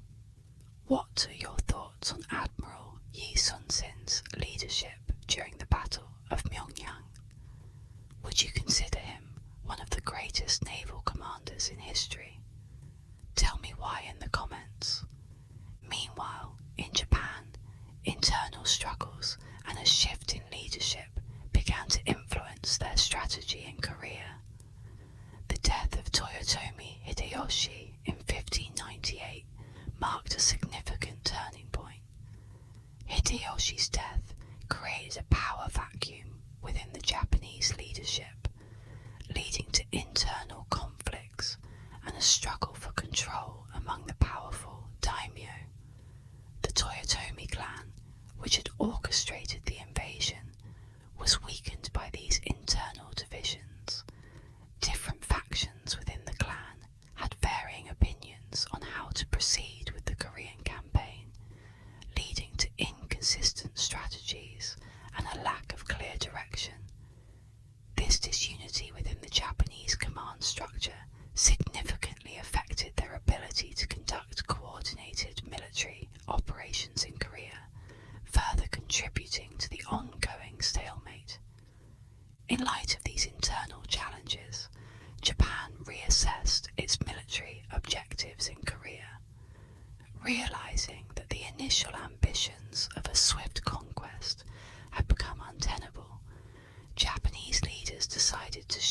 their strategic priorities. Rather than continuing aggressive offensives, they opted to maintain a defensive stance, consolidating their gains and fortifying key positions to hold on to the territory they had already captured. This shift in strategy was driven by a need to preserve resources and focus on internal stability, especially given the political turmoil at home. The Japanese reduced the scale of their offensive operations and instead concentrated on strengthening their defensive capabilities, building fortifications, and securing supply lines in the regions under their control. This change in strategy had a noticeable impact on the morale and command structure of the Japanese forces in Korea. Many commanders, who had initially been driven by the promise of rapid victories and personal glory, found themselves tasked with the less glamorous role of holding static positions. The excitement of early conquests gave way to the grim reality of a prolonged and static conflict, leading to a decline in morale among the troops. The shift from offensive to defensive operations also disrupted the Japanese chain of command. Commanders who were more experienced in dynamic, fast-moving engagements struggled to adapt to the new strategic emphasis on defense, resulting in decreased coordination and effectiveness among the Japanese forces.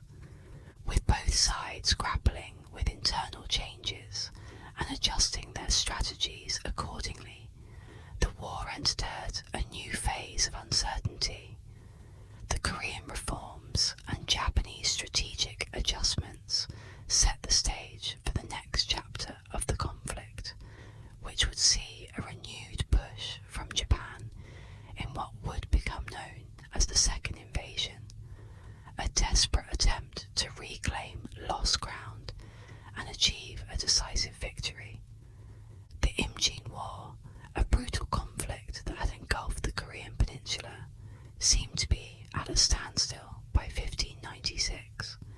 However, this peace was a mere illusion, a brief pause before the storm that would soon break with renewed ferocity. By 1597, the flames of war reignited, fueled by a complex interplay of political instability, unfulfilled ambitions, and diplomatic failures. Japan, under the rule of Toyotomi Hideyoshi, was teetering on the brink of chaos. Hideyoshi, once a formidable unifier of Japan, was now struggling to maintain his hold on power. His health was failing, and with it, his grip on the vast coalition he had built. The central authority that had once been so strong under Hideyoshi began to fracture, with various factions vying for power. Military factions in particular saw an opportunity to assert their influence. They advocated for a renewal of hostilities, eager to reclaim lost honour and expand their domains. For them, peace was a sign of weakness, a state of affairs that did not suit the warrior ethos that defined the samurai class. Hideyoshi himself was not without ambition. Despite the setbacks of the first invasion, his dream of expanding Japan's influence and territory remained undiminished. The failure to fully conquer Korea and push into China had left a bitter taste, a gnawing frustration that demanded resolution. The war had not only been a matter of conquest, but also of pride. For Hideyoshi, the invasion was a personal endeavour, a testament to his power and vision. The first invasion's failure was a stain on his honour that he was desperate to erase. For the samurai, honour was everything. The defeats suffered in the initial invasion were not just military losses, they were deep wounds to their pride. To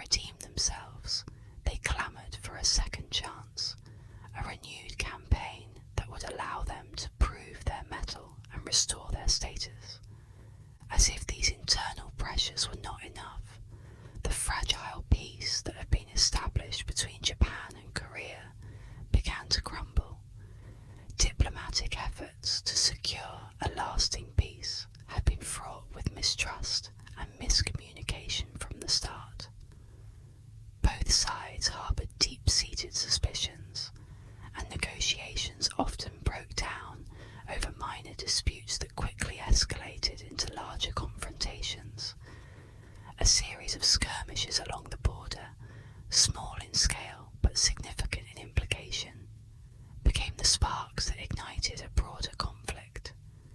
Each clash was a reminder of the unresolved tensions, a clear indication that neither side was truly ready to lay down arms. With each incident, the path to war seemed more inevitable. As the prospect of renewed war became a certainty, preparations on both sides intensified. In Japan, Hideyoshi ordered a massive build-up of forces, determined to succeed where he had previously failed. Supplies were gathered, troops were marshalled, and a renewed sense of purpose swept through the ranks. The Japanese military, having learned from its earlier mistakes, made several strategic adjustments.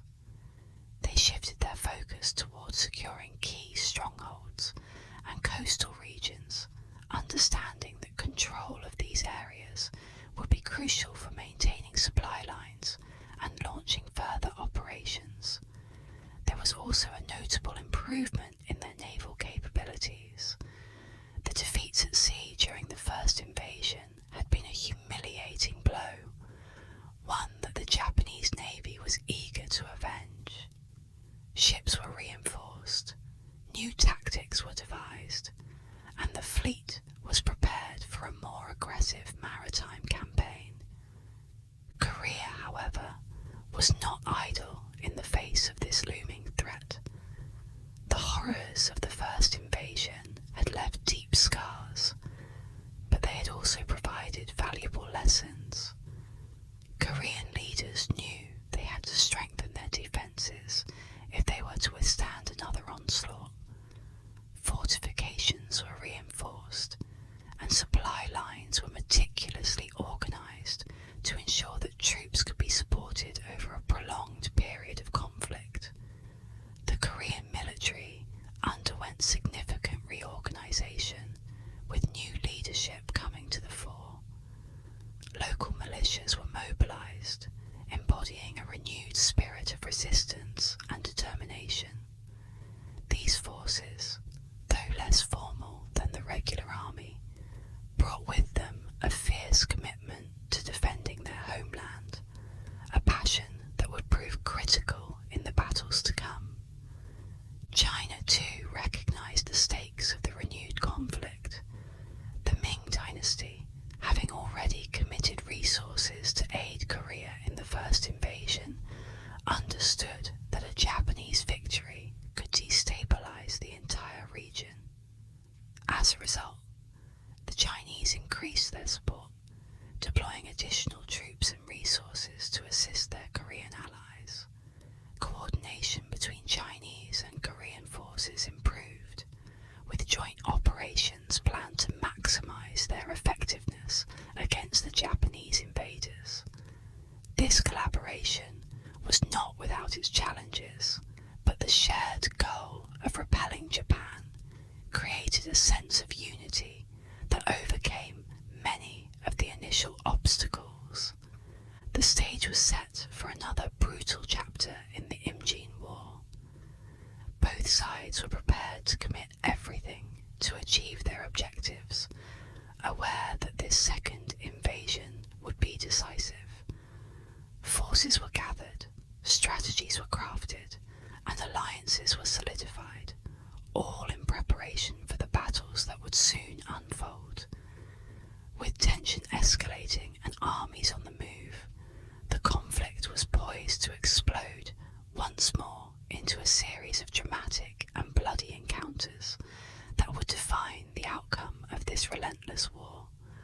The Battle of Chilchonrang, fought in the narrow straits of the same name, marked a pivotal moment in the second phase of the Imjin War. This strait, strategically nestled along the southwestern coast of the Korean peninsula, was crucial for both the Japanese and Korean forces.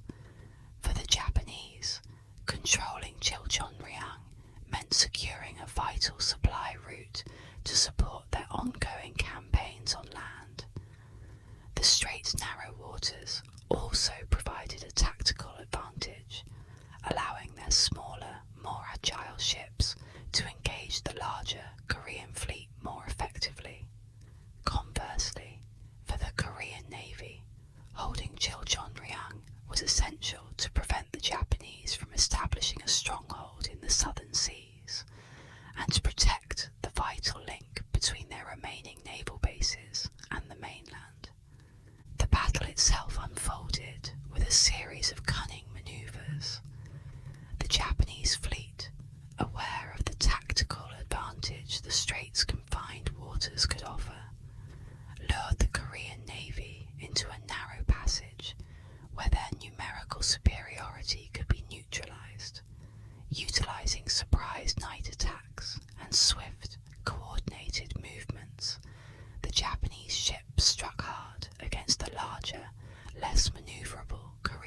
devastating rout. The Japanese victory at Chilchonrang had far-reaching consequences. The success was largely attributed to the Japanese command's innovative tactics, which effectively utilised the narrow straits to trap and decimate the Korean fleet. The Japanese Navy demonstrated exceptional coordination and exploited the Koreans' overconfidence and lack of preparation for a night engagement. By concentrating their forces and attacking with surprise and speed, the Japanese fleet dismantled the Korean formation, creating a domino effect of chaos and destruction. This battle not only underscored the Japanese Navy's adaptability and strategic acumen, but also their willingness to innovate on the battlefield. In the wake of the battle, the Korean Navy's morale plummeted. The loss at Chilchonrang shattered the Korean fleet's confidence and crippled its ability to defend the coastlines effectively. This defeat exposed the Korean naval forces' vulnerabilities and left the Korean peninsula's southern maritime routes perilously undefended. The psychological blow was as severe as the physical losses, with many Korean sailors demoralised and fearful of the seemingly invincible Japanese forces. The destruction of the fleet also left key supply lines vulnerable, threatening the overall stability of the Korean defence strategy. Faced with such a catastrophic defeat, both the Korean and Chinese forces were quick to respond. The immediate aftermath saw frantic efforts to regroup and reorganise. Recognising the critical need to restore their naval capabilities, the Koreans, with the support of their Chinese allies, began a swift reorganisation of their naval command. This effort culminated in the reinstatement of Admiral Yi Sun-sin, whose reputation as a formidable strategist and naval commander offered a glimmer of hope for the beleaguered Korean Navy. Under Yi's leadership, the Koreans embarked on an ambitious plan to rebuild their fleet, focusing on smaller, more agile vessels capable of countering Japanese tactics in confined waters. Admiral Yi's return marked a turning point in the Korean naval strategy. Recognising the need for innovative tactics and better preparation, Yi began to reconstitute the fleet with a focus on maximising their strategic advantages. He initiated a series of training exercises to enhance the crew's readiness for battle and restructured the fleet's formation to improve its manoeuvrability in narrow straits. Yi's leadership reinvigorated the Korean forces, instilling a renewed sense of purpose and determination. His strategic foresight and emphasis on adaptability set the stage for a dramatic reversal of fortune for the Korean Navy in the coming months. The Battle of Myeongnyang stands as a testament to Admiral Yi Sun-sin's unparalleled strategic genius. Faced with overwhelming odds, Yi leveraged the unique geographical features of the Myeongnyang Strait to turn the tide of the war in Korea's favour. The narrow and treacherous strait, characterised by its rapid currents and swirling whirlpools, presented a formidable challenge for any fleet navigating its waters. Yi, however, saw these natural obstacles as opportunities. He positioned his ships in a formation that maximised the advantages of the strait's currents, forcing the larger Japanese fleet to approach in a disorganised line, unable to fully deploy its superior numbers. Despite being vastly outnumbered, the Korean fleet under Yi's command exploited the strait's treacherous conditions to their advantage. The strong currents worked in favour of the smaller, more manoeuvrable Korean vessels, allowing them to strike quickly and retreat before the Japanese could respond effectively. Yi's keen understanding of the strait's dynamics allowed him to orchestrate a series of hit-and-run tactics that gradually wore down the Japanese forces.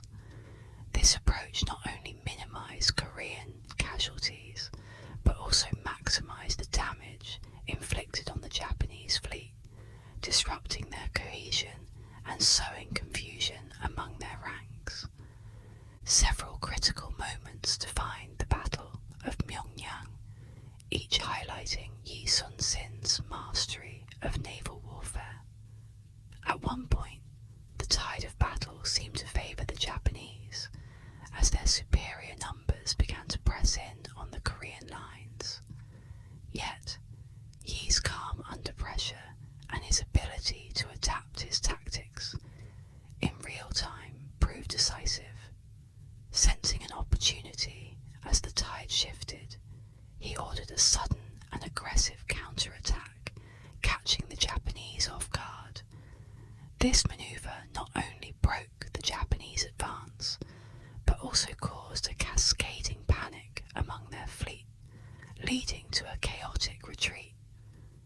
The Korean victory was not just a testament to Yi's strategic brilliance, but also a turning point in the naval war, restoring Korean control over the seas. The impact of the Battle of Myeongnyang on the Japanese naval forces was devastating. The Japanese fleet suffered significant losses, with many of their ships either destroyed or severely damaged. This defeat marked a critical shift in naval dominance, swinging the balance of power back to Korea.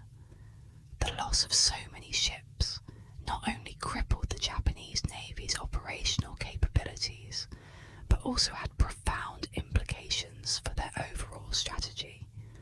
Without naval superiority, the Japanese found it increasingly difficult to supply and reinforce their land forces, undermining their ability to sustain the invasion effort.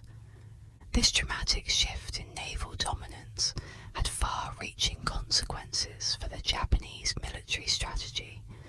The loss of control over the sea lanes forced the Japanese to reconsider their invasion plans and adopt a more defensive posture. Unable to secure their supply routes, the Japanese were compelled to pull back their forces and consolidate their gains, effectively stalling their advance. This strategic withdrawal marked a turning point in the war, signalling a shift from offensive operations to a more cautious and defensive approach. The defeat at Myeongnyang highlighted the vulnerabilities of the Japanese forces and underscored the importance of naval power in the overall conduct of the war. The legacy of the Battle of Myeongnyang and Yi Sun-sin's heroism has endured for centuries, becoming a central narrative in Korean military history and culture. Yi's brilliant tactics and leadership during the battle solidified his status as a national hero, celebrated for his unwavering commitment to defending Korea against overwhelming odds. His ability to inspire and lead his men in the face of near-certain defeat has become a defining symbol of Korean resilience and ingenuity. The battle itself is remembered not just as a pivotal military victory, but as a testament to the power of strategic thinking and the indomitable spirit of the Korean people. In Korean military history, the Battle of Myeongnyang occupies a place of honour, often cited as one of the greatest naval engagements of all time.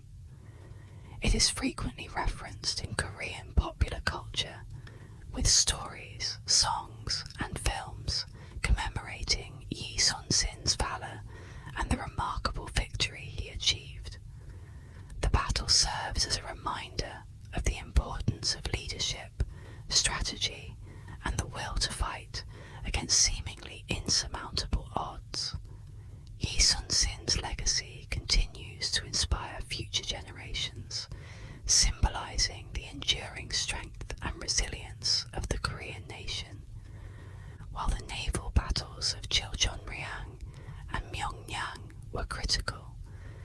second invasion also saw intense fighting on land, particularly in strategically vital regions like Gyeongsang province. This region became a focal point for several land campaigns, where Korean and Japanese forces clashed in a series of brutal engagements. Control over Gyeongsang was crucial due to its position as a gateway to the Korean heartland and its proximity to key supply routes. The Korean forces, bolstered by their Chinese allies, launched coordinated assaults to reclaim lost territory and disrupt Japanese operations. These campaigns were marked by fierce fighting, with both sides adapting their tactics in response to the evolving conditions on the ground. The cooperation between Korean and Chinese forces was instrumental in these land campaigns. The combined strength of the Allied forces allowed them to mount more effective offensives and withstand Japanese counterattacks. Chinese troops, bringing their own experience and tactics to the battlefield, complemented the Korean forces' local knowledge and resilience. This alliance not only increased the numerical strength of the anti-Japanese forces, but also provided a psychological boost as it demonstrated a united front against the invaders. Together, the Allies conducted a series of coordinated operations targeting Japanese strongholds and attempting to sever their supply lines. As the conflict progressed, both sides were forced to adapt to the changing dynamics of the battlefield. The Koreans and their Chinese allies began to employ more flexible and mobile tactics, recognizing the need to counter the Japanese forces' aggressive and often unpredictable maneuvers. This shift in strategy saw the use of smaller, more agile units capable of executing rapid strikes and quick withdrawals, effectively harassing the Japanese forces and disrupting their operations. These tactical adjustments reflected a broader understanding of the need for adaptability in warfare, as the Allied forces sought to exploit any weaknesses in the Japanese strategy.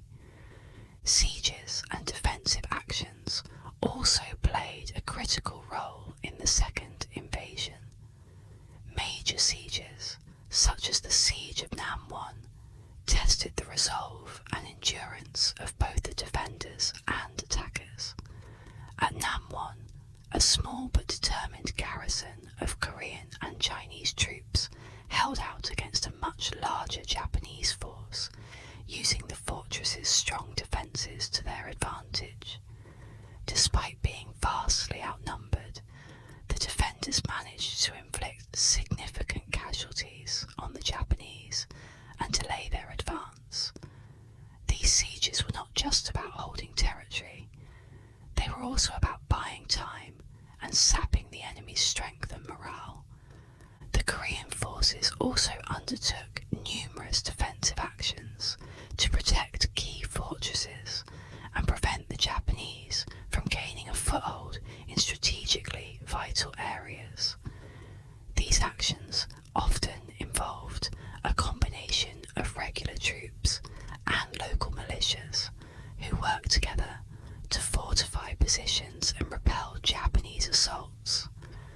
The defense of these fortresses was crucial in maintaining control over key regions and preventing the Japanese from consolidating their gains. By holding on to these strong points, the Korean forces could launch counterattacks and disrupt Japanese supply lines, contributing to the broader war effort. Local resistance and guerrilla tactics played an equally important role in supporting these defensive efforts. Across the Korean peninsula, local militias and civilian volunteers engaged in guerrilla warfare, launching surprise attacks on Japanese patrols, supply convoys, and isolated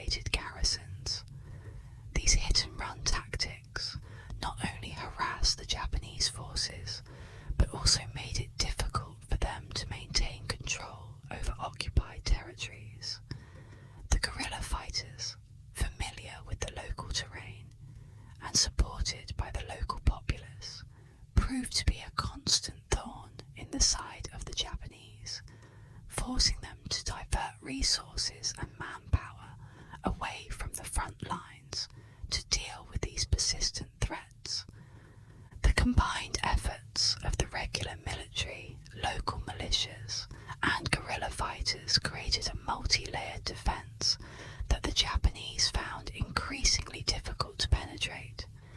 Each layer of resistance, from the fortified strongholds to the guerrilla ambushes, served to sap the strength and morale of the Japanese forces, gradually wearing them down. The resilience and determination of the Korean people, combined with the support of their Chinese allies, played a crucial role in turning the tide of the war, setting the stage for the next phase of the conflict. The coordination between Korean and Chinese forces, both on land and at sea, would prove decisive in the battles to come, as they prepared to mount a concerted effort to drive the Japanese invaders from their shores. In the wake of early Japanese victories during the second invasion of Korea, a new phase of resistance began to take shape, one defined by the resolute partnership between Korean and Chinese forces. Realizing that survival hinged on unity, the two allies embarked on the challenging task of developing a cohesive command structure that could effectively coordinate their military efforts. This was no small feat. Both nations had distinct military traditions, strategies, and chains of command. The leaders, recognizing the urgency of their situation, forged a joint command that emphasized shared goals and mutual respect. Chinese General Yang Hao and Korean commanders like Guan Yu became central figures in this effort, working tirelessly to blend their respective strengths into a unified force capable of challenging the Japanese invaders. The strategic goals agreed upon by the Korean and Chinese leadership were clear: to halt the Japanese advance and reclaim lost territory. This meant not just defending key positions, but also launching coordinated offensives that could disrupt the enemy's momentum. The Koreans, familiar with the terrain and adept at guerrilla warfare, provided valuable insights into local tactics and conditions. Meanwhile, the Chinese brought fresh troops and a wealth of military experience, especially in large-scale land battles. Together, they developed a comprehensive strategy that included both defensive postures to protect vital regions like Jeolla Province and offensive maneuvers to regain control over areas held by Japanese forces. These joint plans aimed to stretch the Japanese forces thin and exhaust their resources, a strategy that required seamless communication and cooperation. Communication, however, proved to be one of the most significant challenges during these joint campaigns. Language barriers, differing military terminologies, and the urgency of battlefield decisions created numerous opportunities for confusion and missteps. To mitigate these issues, both sides implemented a series of innovative solutions. Interpreters were embedded within units, and regular meetings were held to ensure alignment on strategy and tactics. Moreover, they developed a system of signals and shared codes that could be used in the heat of battle, allowing for quick and clear communication across the diverse Allied forces. These efforts, while not without flaws, gradually improved the coordination and effectiveness of joint operations, enabling the Allied forces to mount a more formidable defence against the Japanese. One of the most significant joint operations was the defence of Jeolla Province, a region that held immense strategic importance due to its agricultural resources and access to key waterways. The Japanese aimed to secure this province to bolster their supply lines and solidify their control over southern Korea.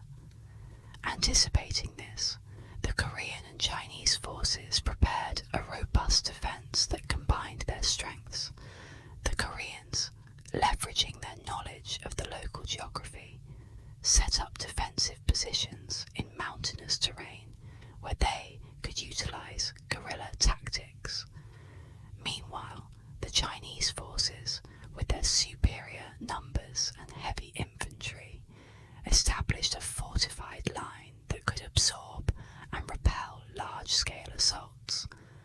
The combined efforts of the Korean and Chinese forces during this campaign showcase the effectiveness of joint operations in both naval and land theatres. On the seas, Admiral Yi Sun-sin's revitalised Korean navy, supported by Chinese ships, successfully thwarted Japanese attempts to land reinforcements. This joint naval blockade not only prevented the Japanese from consolidating their forces, but also cut off crucial supply routes, further straining their already stretched logistics. On land, coordinated attacks by Korean and Chinese troops managed to drive the Japanese back from several key positions, forcing them to retreat and rethink their strategy.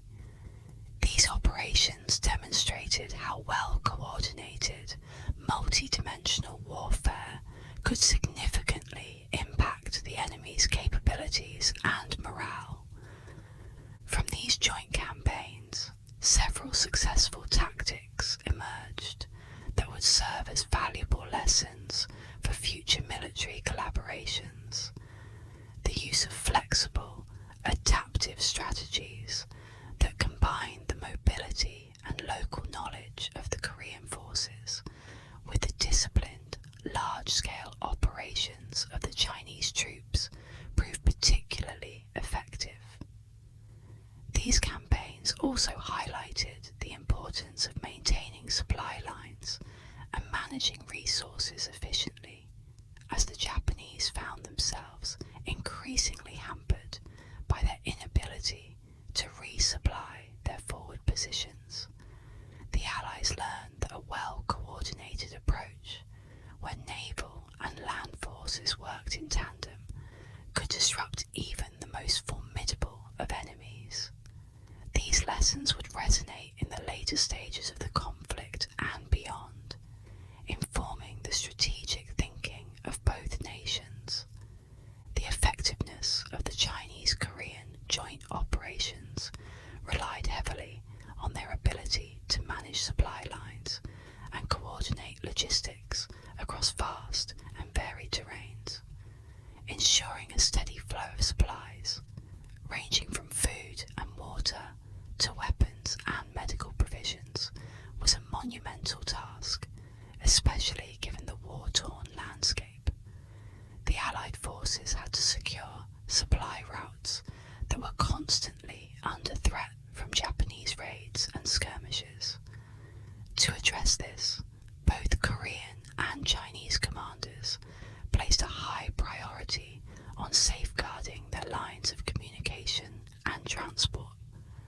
Convoys were often escorted by armed units, and local villages were recruited to assist in the transport and storage of supplies, creating a network of support that stretched across the peninsula. However, coordinating logistics between two large and culturally distinct armies presented a host of challenges. The rugged Korean terrain, with its mountains, rivers, and dense forests, made transport difficult, especially for the larger and less mobile Chinese supply caravans. Moreover, differing logistical practices and organisational structures led to initial inefficiencies and delays. To overcome these obstacles, the Allied forces adopted a more flexible logistics system. This involved decentralising supply depots and utilising local resources more effectively. Korean guides and scouts played a crucial role in navigating the terrain and identifying safe routes, while Chinese engineers helped build makeshift roads and bridges to facilitate faster movement. These efforts, though labour-intensive, offensive significantly improved the Allies' operational capacity and endurance. The experience of managing such complex logistics under wartime conditions taught both Korean and Chinese forces valuable lessons in cooperation and adaptability.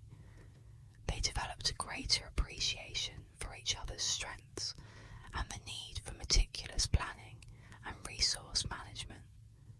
This understanding proved crucial as the war dragged on, with both armies becoming more adept at anticipating and overcoming logistical hurdles.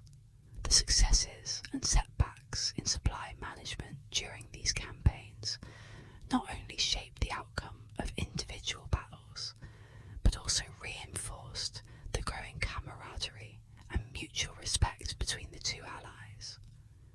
The coordinated efforts of the Korean and Chinese forces played a crucial role in hindering the Japanese advance and ultimately turning the tide of the war. Through a series of well-planned defences and counter-offensives, the Allied forces managed to slow down and repel Japanese incursions into key regions. The combination of guerrilla warfare tactics, fortified defences, and strategic counterattacks created a layered defence that the Japanese found increasingly difficult to penetrate. Each joint operation chipped away at the Japanese momentum, forcing them to allocate more resources to defensive actions and slowing their progress across the peninsula. Several strategic victories underscored the effectiveness of these joint operations. The successful defence of Jeolla province, for instance, not only thwarted a critical Japanese offensive, but also disrupted their overall plans and timelines for the invasion. The Japanese, expecting a quick and decisive campaign, were instead drawn into a prolonged and costly conflict that drained their resources and sapped their morale.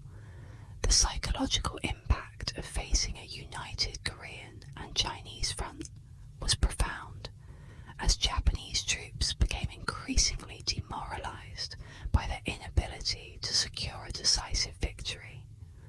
The presence of Chinese forces in particular signalled a broader regional resistance against the Japanese invasion, further complicating their strategic calculations. The psychological impact of this joint resistance was not to be underestimated.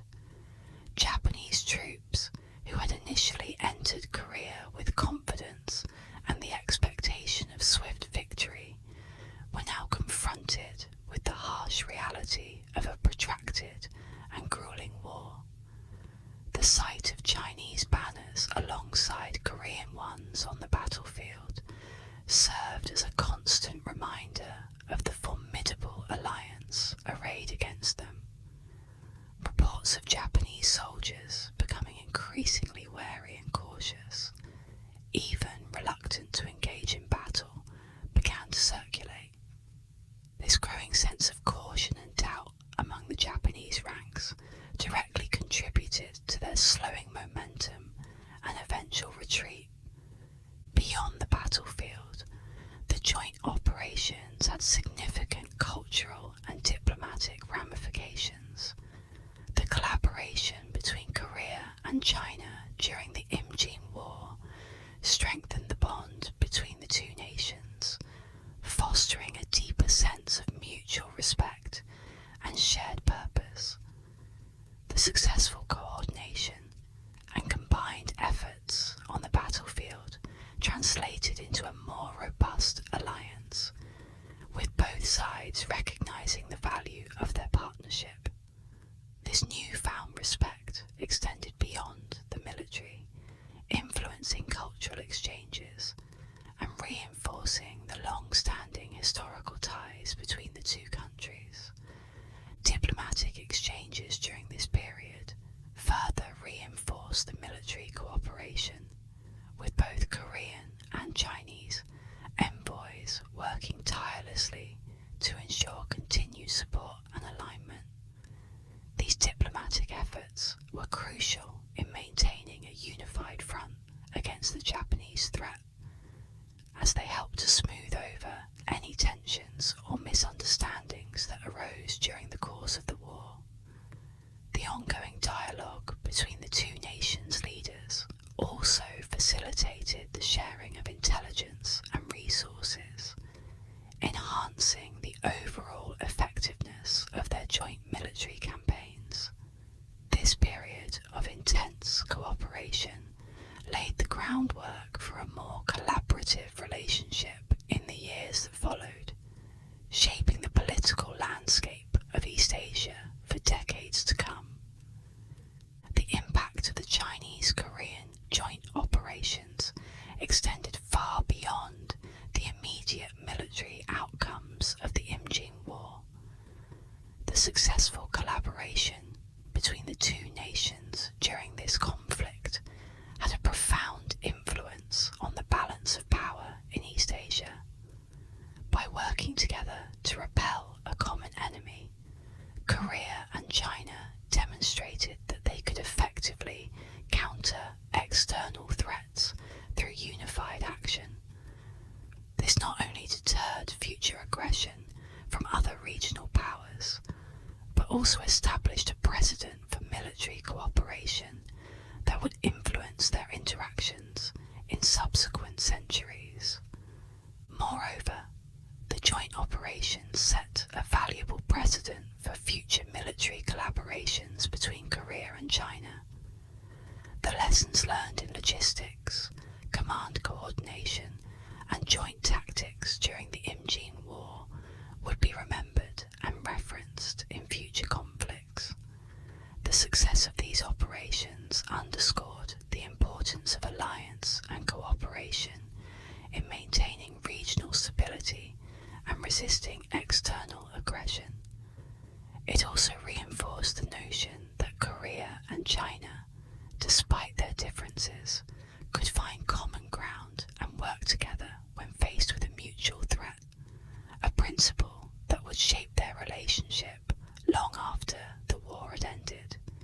The growing collaboration between Korea and China, however, came at a time when events in Japan were beginning to shift dramatically. With the death of Toyotomi Hideyoshi, the architect of the invasion, the Japanese faced a new and uncertain future, prompting questions about their continued presence on the Korean peninsula and setting the stage for a significant change in the course of the war. Toyotomi Hideyoshi, the architect of Japan's audacious invasion of Korea, spent his final days grappling with a steep decline in health. The once formidable daimyo, who had united Japan and set his sights on continental conquests, was now a shadow of his former self. In his twilight hours, surrounded by loyal retainers and family, Hideyoshi's frail body was a stark contrast to the robust, ambitious figure who had launched the Imjin War with such boldness. The cause of his decline remains a topic of historical speculation, but by 1598, Hideyoshi was bedridden and drifting in and out of consciousness, his health rapidly deteriorating due to a series of illnesses exacerbated by age and stress. As he lay dying, he clung to the hope of securing his legacy and ensuring the future of his young son, Toyotomi Hideyoshi. Hideyoshi's death in September 1598 sent shockwaves throughout Japan and had immediate and profound political implications. The fragile balance of power he had maintained between the various daimyo quickly began to unravel. Hideyoshi had managed his coalition of warlords through a mix of charisma, coercion, and sheer force of will. But without his commanding presence, cracks in the political structure began to appear. His death also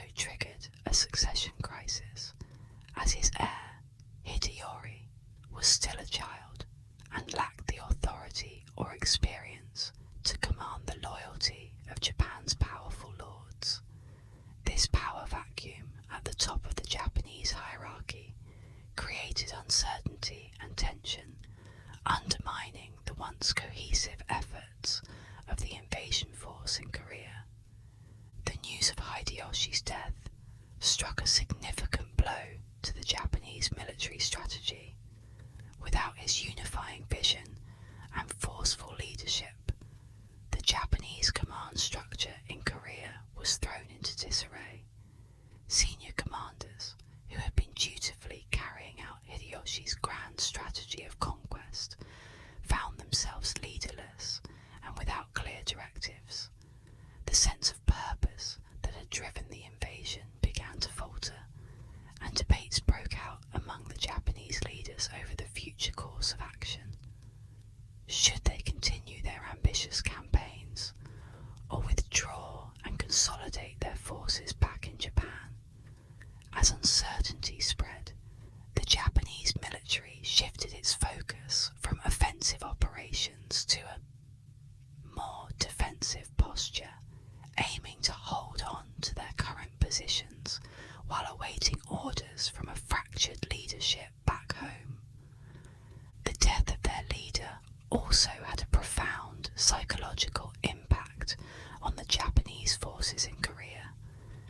The troops, many of whom were weary from years of continuous fighting in a foreign land, were demoralized by the loss of Hideyoshi, whose vision and determination had been a source of inspiration. The once ambitious campaign, which promised glory and riches, now seemed like a distant dream. The morale among the soldiers plummeted, exacerbated by the loss of key battles and the unrelenting resistance from Korean and Chinese forces. Commanders, too, were caught in a state of limbo, unsure of their next steps and wary of overstepping in the absence of clear leadership. The death of Hideyoshi created a leadership vacuum that saw power struggles begin to emerge among the Japanese generals, further weakening the resolve and effectiveness of the occupying forces. The decision to withdraw from Korea was not made lightly and was driven by several strategic considerations. As Japanese commanders in Korea debated their options, it became increasingly clear that the war had reached a stalemate.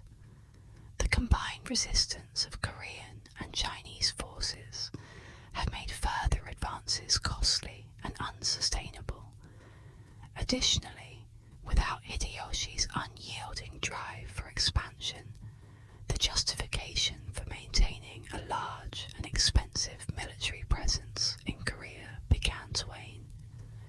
The Japanese leadership recognized that continuing the conflict would only drain their resources and weaken their position back home, especially with the political situation in Japan becoming more unstable. Thus, a strategic decision was made to negotiate a withdrawal that would preserve as much honour and military strength as possible. Negotiations for the withdrawal were tense and fraught with challenges. Both sides sought to end the conflict while saving face, and discussions focused on terms that would allow the Japanese forces to retreat without appearing to surrender outright. The Chinese, representing the Ming Dynasty's interests in the region, were eager to see the Japanese leave, but also wanted to ensure that the withdrawal would be complete and verifiable. The Koreans, having suffered greatly under the Japanese occupation, demanded reparations and guarantees against future invasions. Ultimately, a fragile agreement was reached that allowed the Japanese to withdraw their forces in stages under strict supervision, while providing assurances to the Chinese and Koreans that the war would not resume. The logistics of the Japanese withdrawal presented a formidable challenge. Planning the extraction of tens of thousands of troops, along with their equipment, from hostile territory required meticulous coordination and discipline. Japanese commanders forces into several groups, each tasked with retreating through different routes to avoid large-scale confrontations. They also had to navigate through Korean and Chinese forces that were eager to capitalize on the Japanese departure. The retreat was further complicated by the harsh Korean terrain and the onset of winter, which made travel difficult and dangerous. As the Japanese forces made their way to the coast, they faced ambushes and skirmishes from Korean guerrillas and local militias, who sought to harass the retreating soldiers and exact revenge for the years of occupation. Despite these challenges, the Japanese managed to execute a relatively orderly withdrawal, though not without significant hardship. Many soldiers, already weakened by years of combat and scarce supplies, succumbed to the elements and disease. Others fell in rearguard actions as they defended against Korean and Chinese attacks to protect the main body of troops. The evacuation was a sombre affair, a stark contrast to the confident invasion that had taken place years earlier. By the end of 1598, the last of the Japanese forces had left Korean soil, leaving behind a landscape scarred by war and a populace that bore the deep wounds of occupation. The withdrawal of Japanese forces from Korea brought immediate relief to a war-torn peninsula. After years of relentless conflict, Korea began the arduous process of rebuilding and recovery. Towns and villages devastated by the fighting were slowly rebuilt, and displaced populations returned to their homes. The Korean government, now free from the constant threat of Japanese invasion, could finally focus on restoring order and addressing the massive human and economic toll that the war had inflicted. However, the scars of the conflict remained visible in the collective memory of the Korean people, who had endured immense suffering and loss during the Japanese occupation. For China, the end of the Imjin War marked a significant moment in its regional strategy. The Ming Dynasty had committed considerable resources and manpower to aid Korea, and the war had stretched its military capabilities. While the successful repulsion of Japanese forces was a diplomatic and strategic victory, it also exposed the vulnerabilities of the Ming military and foreshadowed future challenges. The war had drained Chinese resources and diverted attention from other pressing issues within the empire, highlighting the need for a more flexible and responsive military strategy in the face of evolving regional threats. In Japan, the consequences of the failed invasion were both immediate and far-reaching. The war had drained the coffers of the Japanese state and led to widespread economic hardship, particularly among the daimyo who had funded the military campaigns. The failure to secure a victory in Korea also had significant political repercussions. With Hideyoshi's death and the military defeat in Korea, Japan's political landscape was ripe for change. The power vacuum left by Hideyoshi's passing and the weakened state of the warlords who had supported his ambitions created an opening for a new leadership to emerge. It was in this context that Tokugawa Ieyasu, a cunning and patient strategist, began to consolidate power, setting the stage for the establishment of the Tokugawa shogunate, which would rule Japan for over 2 centuries. The withdrawal of Japanese forces from Korea did not merely end a military campaign, but marked the beginning of a new era in East Asian geopolitics. The war's aftermath reshaped relationships, realigned powers, and left indelible marks on all involved, setting the stage for the long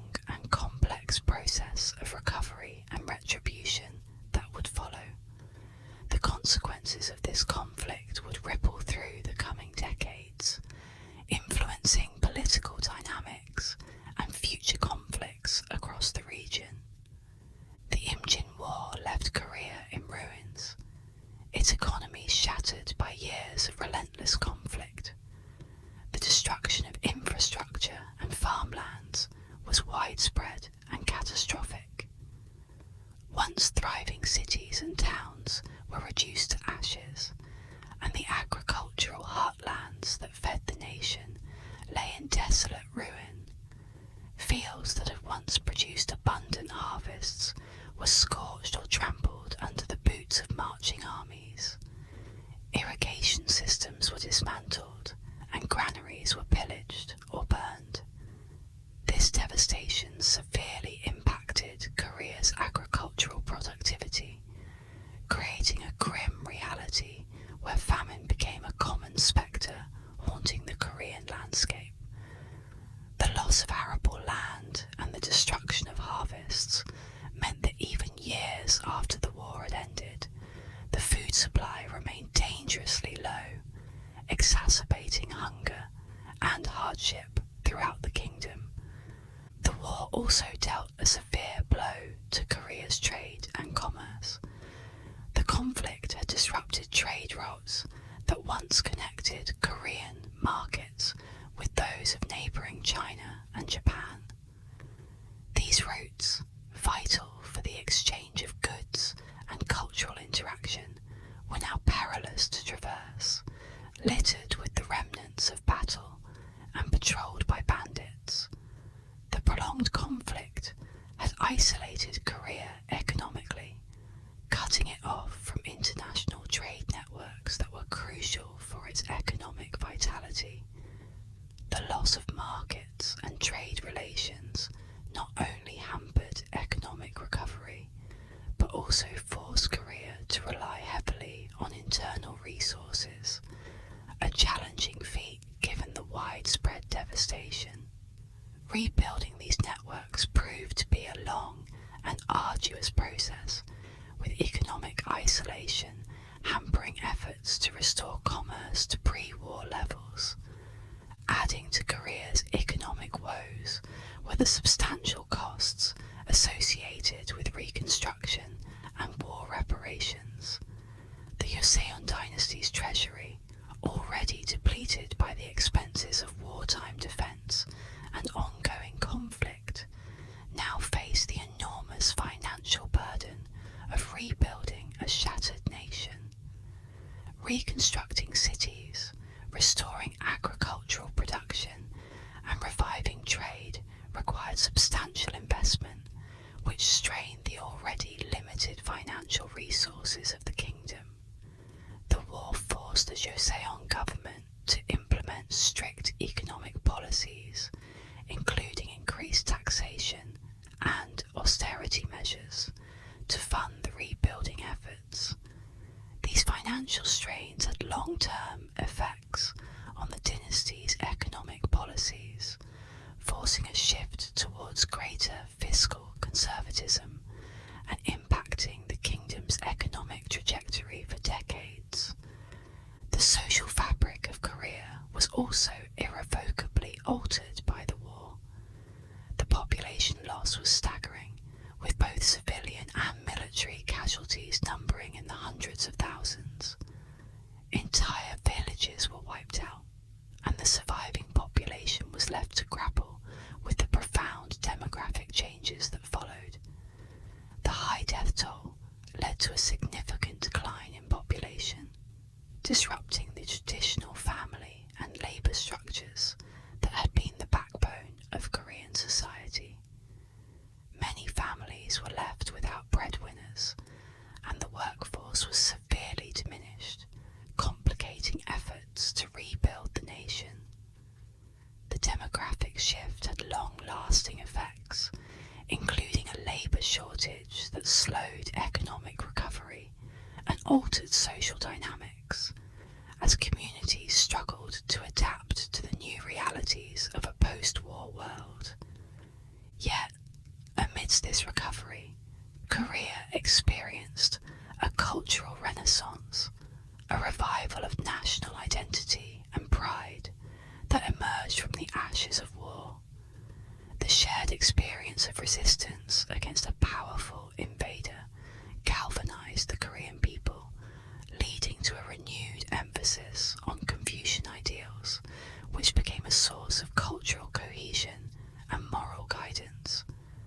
Art and literature flourished as a means of expressing collective resilience and mourning, capturing the indomitable spirit of the Korean people. Poets and writers drew inspiration from the hardships endured during the conflict, creating works that celebrated heroism and lamented the losses suffered. This period also saw the development of historical narratives and folklore that depicted the war, often highlighting tales of bravery and resistance that bolstered national pride and reinforced a collective cultural identity. However, the psychological and social trauma inflicted by the war left deep scars on the Korean psyche. The destruction and suffering experienced during the conflict created a collective trauma that permeated all levels of society. This trauma manifested in various forms, from a pervasive sense of loss and mourning to a profound mistrust of outsiders, particularly the Japanese. Anti-Japanese sentiments became deeply entrenched, fueled by memories of the atrocities committed during the occupation. These sentiments would persist for generations, shaping Korea's social dynamics and its future interactions with neighbouring Japan. The war also led to significant social shifts, as communities and families, forever altered by the violence, navigated the difficult path to recovery and sought to rebuild their lives amidst the lingering shadows of conflict. Rebuilding Korea in the aftermath of the Imjin War was a colossal endeavour that required both government initiative and community participation. The reconstruction of urban centres and infrastructure was a top priority. The Joseon government led efforts to restore cities, roads, and fortifications that had been demolished during the fighting. Major cities like Hanyang, modern-day Seoul, and Pyongyang were painstakingly rebuilt from the ground up, brick by brick. Roads and bridges, essential for reconnecting the kingdom and revitalising trade, were repaired or replaced. The government also focused on reconstructing defensive fortifications, aware that a strong military presence was necessary to deter future invasions. These efforts were supplemented by grassroots initiatives as local communities banded together to rebuild homes and local markets, often relying on traditional methods and communal labour to speed up the process. The harsh lessons learned during the war prompted significant military reforms within the Joseon dynasty. The devastating effects of the Japanese invasions underscored the need for a more robust and adaptable military structure. The Korean military was restructured to better respond to future threats, with an emphasis on strengthening coastal defences and developing new strategies to prevent another large-scale invasion. Coastal fortifications were rebuilt and reinforced, and a network of lookout towers and signal fires was established along the coastlines to provide early warnings of any future incursions. The Navy, under the guidance of surviving military leaders who had fought alongside the legendary Admiral Yi Sun-sin, was rebuilt with a focus on manoeuvrability and firepower, ensuring that Korea would not be caught off guard again. Politically, the aftermath of the Imjin War saw efforts to strengthen the centralized authority of the Joseon government. The war had exposed weaknesses in the kingdom's governance, particularly in its ability to mobilize resources and respond swiftly to external threats. In response, the Joseon rulers implemented reforms aimed at tightening control over regional officials and improving the efficiency of the bureaucracy. These changes included stricter oversight of local governors and military commanders, ensuring that they remained loyal to the central government and were capable of defending the kingdom against future threats. There was also a push towards fortifying the borders and maintaining a state of readiness, recognizing that Korea's geographic position made it vulnerable to neighbouring powers with expansionist ambitions. The leadership changes and governance reforms enacted in the wake of the war reflected a broader desire to prevent such a calamity from occurring again. The ruling elite, having witnessed the nearer collapse of their society, understood that maintaining a strong, centralized state was crucial for the survival of the kingdom. These reforms sought to balance the need for strong leadership with the demands for justice and stability, creating a more resilient political structure that could withstand both internal and external pressures. By bolstering the military and reinforcing the authority of the central government, the Joseon dynasty aimed to secure a more stable future for Korea, one where the horrors of the Imjin War would not be repeated. However, while Korea focused on its recovery and fortification, the impact of the Imjin War reverberated far beyond its borders. The war's consequences were equally profound for Japan, which now faced its own set of challenges and transformations in the aftermath of its failed invasion. The Imjin War left deep scars on Japan. In its aftermath, the island nation faced profound political, military, and social upheavals that reshaped its destiny. The war's conclusion in 1598, following the death of its architect, Toyotomi Hideyoshi, marked the beginning of a new era in Japan, one fraught with power struggles and the emergence of new political orders. The death of Toyotomi Hideyoshi in 1598 unleashed a fierce battle for supremacy among Japan's ruling class. Hideyoshi, who had orchestrated the invasion of Korea, left behind a fragile political landscape. His sudden departure created a power vacuum that quickly turned into a battleground for various factions within the samurai elite.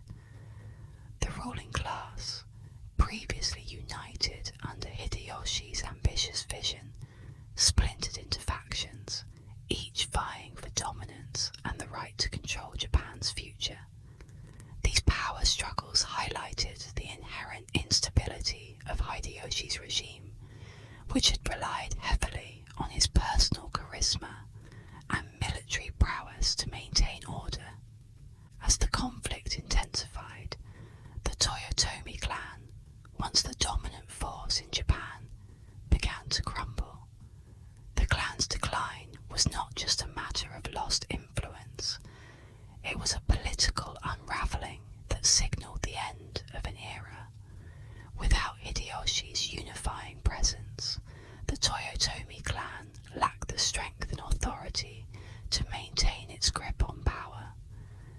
The erosion of the Toyotomi's influence had far-reaching implications, opening the door for new contenders to emerge and reshaping the political landscape of Japan in ways that would reverberate for decades.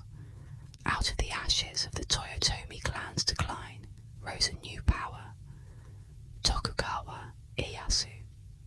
The Imjin War set the stage for Ieyasu's ascension,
Japan entered a period of unprecedented stability and peace, characterized by a rigid social hierarchy and a centralized government that effectively quashed any potential for dissent.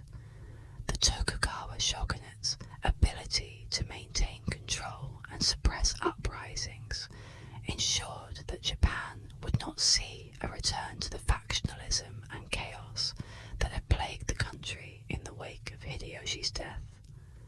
The Imjin War had a profound impact on Japan's military strength, particularly among its samurai class. The war's brutal campaigns led to high casualty rates, decimating the ranks of the samurai and severely depleting Japan's military manpower. Many of Japan's most skilled warriors perished on the Korean peninsula, leaving a void that would be felt for years to come. The loss of so many seasoned fighters weakened Japan's military capabilities, reducing the country's ability to project power abroad and defend its interests at home. In addition to the human cost, the war drained Japan's military resources. The extensive campaigns in Korea required significant investments in weapons, supplies, and ships, many of which were lost or left unusable by the conflict's end. Rebuilding these military assets proved to be a daunting task, compounded by the financial strain the war had imposed on the nation. Japan's rulers had to confront the challenge of restoring their military forces to a semblance of their former strength, a process that would take years and divert resources from other pressing domestic needs. Despite these losses, the Imjin War also served as a crucible for military reform in Japan. The conflict highlighted the need for more adaptable and resilient military strategies, prompting a re-evaluation of traditional tactics and approaches. Japanese commanders, having witnessed the limitations of their previous methods, began to incorporate new strategies that emphasized flexibility and responsiveness. This shift in military thinking was instrumental in preparing Japan for future conflicts, both internal and external. Furthermore, the war underscored the importance of technological innovation in warfare. The Japanese military, recognizing the effectiveness of certain technologies used by their adversaries, began to adopt new tools and techniques to enhance their defensive capabilities. These included improved fortifications and the integration of firearms into their arsenals, which would play a crucial role in the military campaigns of the Tokugawa shogunate. The lessons learned during the Imjin War thus became a cornerstone of Japan's military doctrine, shaping the development of its armed forces for generations to come. In the wake of the Imjin War, Tokugawa Ieyasu adeptly navigated the turbulent political waters to consolidate his power. He leveraged the alliances formed during the war, aligning himself with powerful daimyo and key military figures to strengthen his position. These alliances, combined with Ieyasu's keen political acumen, allowed him to outmaneuver his rivals and solidify his claim to leadership. The careful cultivation of loyalty and the strategic positioning of allies laid the groundwork for the establishment of the Tokugawa shogunate. Once in power, Ieyasu quickly moved to establish a new political order, one designed to ensure long-term stability and prevent the resurgence of factional conflicts that had plagued Japan after Hideyoshi's death. Through a combination of force, diplomacy, and administrative reforms, Ieyasu and his successors created a centralized government,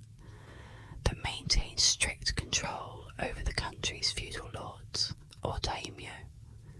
This system, known as the Bakuhan Taisei, allowed the Tokugawa shogunate to maintain a delicate balance of power, ensuring that no single entity could challenge the shogunate's authority. The Tokugawa shogunate's rise to power also ushered in a new era of domestic policy, characterized by efforts to consolidate power and minimize foreign influence. In the wake of the Imjin War and the instability that followed, the Tokugawa rulers implemented a series of policies aimed at strengthening their control over Japan. These measures included the strict regulation of the daimyo, the enforcement of a rigid social hierarchy, and the promotion of a centralized bureaucracy that answered directly to the shogunate. One of the most significant policy shifts during this period was the move towards isolationism. The traumatic experiences of the Imjin War and the subsequent internal turmoil convinced the Tokugawa leadership of the dangers posed by foreign entanglements. As a result, Japan gradually withdrew from international affairs, adopting a policy of sakoku, or closed country. This era of isolation lasted for over 2 centuries, shaping Japan's development in profound ways. The isolationist policies not only protected Japan from foreign influence, but also fostered a unique cultural and social environment that would define the nation's identity. The consequences of the Imjin War thus rippled through Japan's political, military, and social fabric, reshaping the nation in ways that would endure for generations. However, the impact of this war was not confined to Japan alone. It also had significant repercussions for its neighbours, particularly China, which faced its own set of challenges in the wake of this brutal conflict. The Imjin War was a transformative conflict for China, which intervened to support its Korean ally. The Ming Dynasty, China's ruling power at the time, found itself deeply embroiled in the conflict, expending vast resources and enduring severe political and social consequences. The war marked the beginning of a turbulent period for the Ming, which would ultimately lead to its decline. China's involvement in the Imjin War proved to be an enormously costly endeavour. The Ming Dynasty committed substantial military resources to the conflict, sending tens of thousands of troops to the Korean peninsula to repel the Japanese invasion. This military effort required a massive outlay of funds to maintain operations abroad, covering the costs of soldiers' wages, armaments, supplies, and logistics. The financial strain of sustaining such a prolonged military campaign began to weigh heavily on the Ming treasury, which was already stretched thin by previous conflicts and natural disasters. The war effort drained the coffers of the dynasty, forcing the government to impose heavy taxes on its people, which in turn led to widespread economic distress. The economic impact of the Imjin War extended far beyond the immediate cost of military operations. The financial burden weakened the overall economic stability of the Ming Dynasty, causing inflation and a depletion of the state's silver reserves. This economic fragility made it increasingly difficult for the Ming government to fund other critical areas, such as infrastructure, disaster relief, and internal security. As the war dragged on, the continued drain on resources left the dynasty vulnerable to economic shocks, setting the stage for future crises that would further erode its strength. The war's heavy toll also had significant political repercussions for the Ming Dynasty. The prolonged military engagements in Korea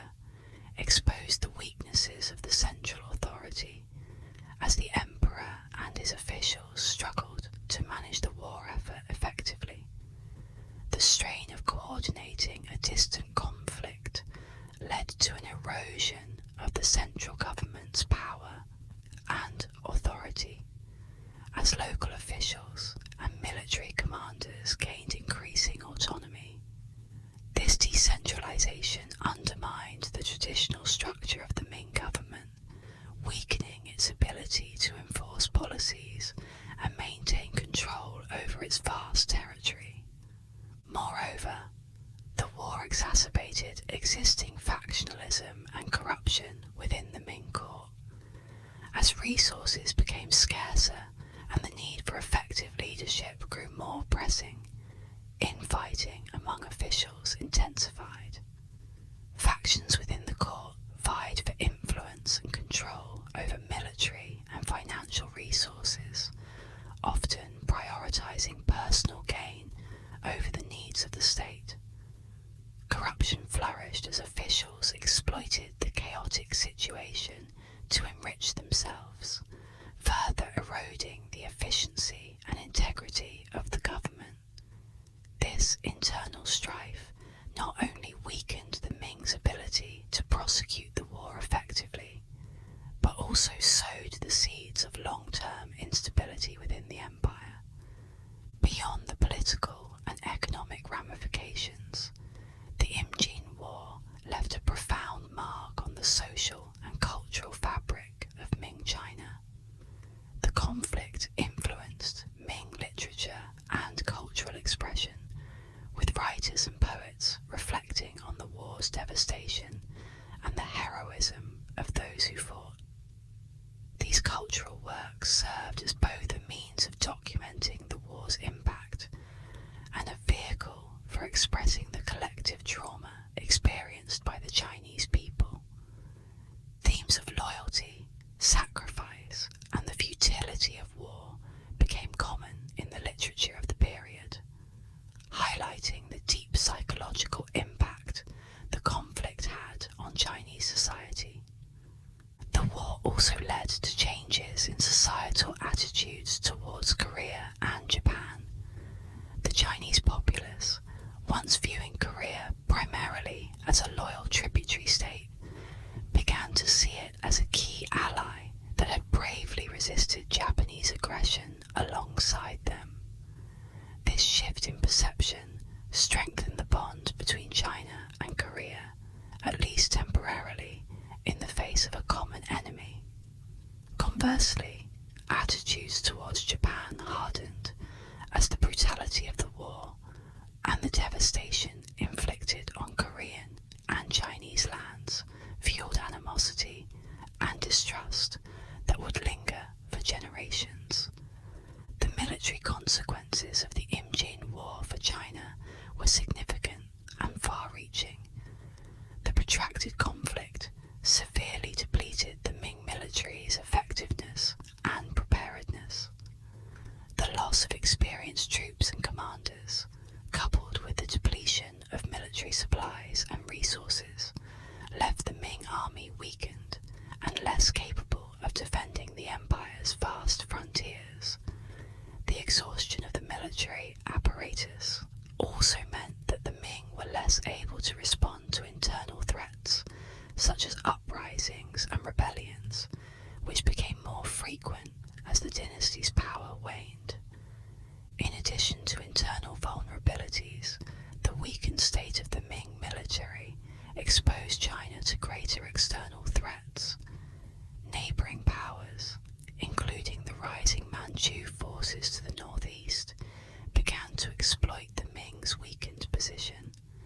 The inability to adequately defend its borders or project power abroad marked a stark decline in the military might that had once made the Ming a dominant force in East Asia.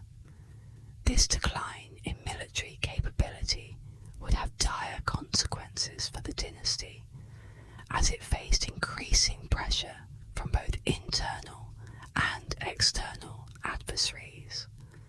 The Imjin War also prompted a significant shift in Ming foreign policy. In the wake of the conflict, the Ming court became more inward-looking, focusing on internal consolidation rather than external military engagements. The war demonstrated the high cost and limited benefits of foreign intervention, leading to a more cautious approach in international affairs. The Ming dynasty began to prioritize the stabilization of its domestic situation, seeking to recover from the economic and political toll regional conflicts. This inward turn led to a diminished Chinese influence in East Asia. Once the region's most powerful state, the Ming Dynasty found its role in regional dynamics reduced as it turned its focus inward. This withdrawal from active regional leadership created a power vacuum that would be filled by other emerging powers, such as the Manchu, who would eventually establish the Qing dynasty. The diminished influence of the Ming in East Asia reshaped the region's political landscape, setting the stage for new conflicts and alliances that would emerge in the subsequent centuries. In many ways, the Imjin War served as a prelude to the eventual decline and fall of the Ming Dynasty. The war exposed the deep-seated weaknesses within the Ming state, from its economic vulnerabilities to its political divisions and military inefficiencies. These challenges, exacerbated by the immense cost and strain of the war, accelerated the decline of the Ming and left the dynasty ill-equipped to deal with the mounting pressures it would face in the years to come. The war's legacy thus became intertwined with the story of the Ming's downfall, a cautionary tale of overreach and the limits of imperial ambition. The Imjin War's impact on China did not end with the Ming dynasty. Its influence would continue to be felt in the region, shaping the geopolitical landscape and the interactions between Korea, Japan, and China for generations. The long-term regional effects of the Imjin War provide a fascinating glimpse into how a single conflict can alter the course of history across multiple nations. The Imjin War redefined power dynamics among Korea, Japan, and China, reshaping the relationships between these neighbouring powers in profound ways. For Korea, the war was a stark reminder of its vulnerable position between two larger and often aggressive neighbours, prompting a re-evaluation of its defence strategies and its reliance on Chinese military support. Meanwhile, Japan emerged from the conflict with a more insular approach, turning away from ambitious overseas campaigns and focusing instead on internal consolidation. China, weakened by the war's costs and military strains, began to lose its grip as the preeminent power in East Asia, setting the stage for the eventual rise of the Manchu-led Qing dynasty. New alliances and rivalries emerged as a direct consequence of the war. The bonds forged in the crucible of conflict, particularly between Korea and China, became more pronounced, fostering a shared sense of resistance against Japanese aggression. Conversely, Japan's isolation following the war and its turn inward fostered a period of relative peace in the region, but it also laid the groundwork for future tensions as old rivalries simmered beneath the surface. In the post-war period, the Imjin War prompted a significant shift in diplomatic approaches and treaties among East Asian nations. The devastation and prolonged nature of the conflict highlighted the necessity for more structured and strategic diplomatic efforts to prevent such large-scale wars in the future. Korea, for instance, became more cautious and sought to reinforce its tributary relationship with China as a means of securing protection. Japan, meanwhile, adopted a more isolationist stance, significantly restricting its diplomatic interactions with neighbouring countries to avoid entanglement in future conflicts. Each nation learned vital lessons in managing foreign relations from the war's costly outcomes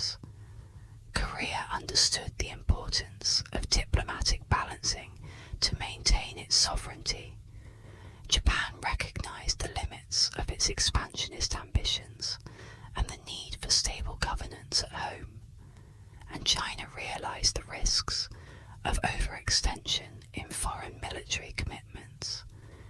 These lessons would shape the foreign policies of these nations for years to come, influencing their interactions in subsequent regional dynamics.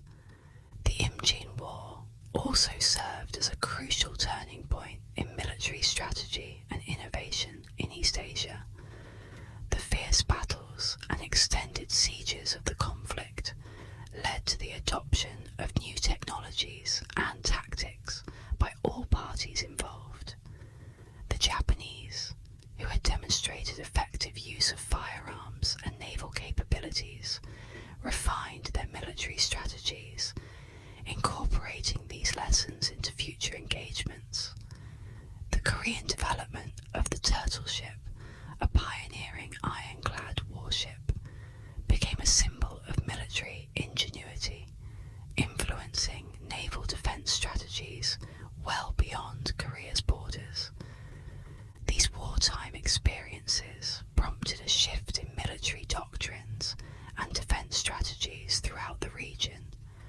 Future conflicts in East Asia, whether internal or external, were approached with a newfound emphasis on technological advancement, strategic fortifications, and the importance of swift, decisive action. The lessons learned from the Imjin War would echo in the tactical decisions of future generations, informing everything from the construction of defensive infrastructure to the deployment of military forces in subsequent regional disputes. Beyond the tangible shifts in military and diplomatic strategies, the Imjin War left a deep psychological and cultural imprint on East Asia. The conflict became woven into the national identities and cultural narratives of Korea, Japan, and China, influencing how each country viewed itself and its neighbours. In Korea, the war fostered a strong sense of resilience and a determination to preserve sovereignty against foreign aggression, themes that would resonate in Korean culture and politics for centuries. In Japan, the memory of the war, coupled with the subsequent period of isolation, shaped a distinct narrative of cautious engagement with the outside world. These cultural memories also played a role in shaping future conflicts and peace efforts in East Asia. The trauma of the Imjin War served as a stark reminder of the costs of unchecked aggression, prompting a cautious approach to conflict in subsequent years. However, the war also left lingering animosities and unresolved tensions, which would periodically resurface in regional relations. The enduring legacy of the Imjin War, therefore, lies not just in its immediate impact, but in how it continued to influence the cultural and psychological landscape of East Asia, informing the region's approach to conflict and peace for generations. The echoes of the Imjin War extended beyond geopolitics and military strategies, weaving into the cultural and societal fabric of East Asia. The conflict's impact on literature, art, and collective memory reveals much about how societies process trauma and remember their pasts. The Imjin War left a profound mark on Korean society, catalysing significant cultural shifts and fostering a collective Korean identity that resonated deeply in the years that followed. As the Korean peninsula was ravaged by the conflict, a surge of nationalistic sentiment emerged, driven by the people's shared experience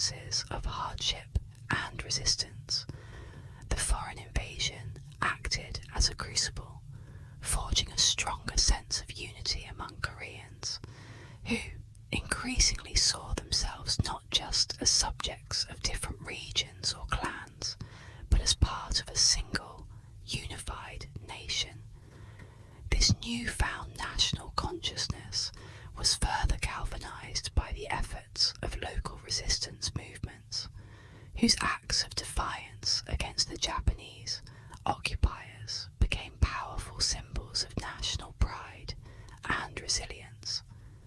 These grassroots efforts were not merely military responses, but cultural affirmations of a distinctly Korean identity, one that sought to repel foreign influence and preserve native traditions and values.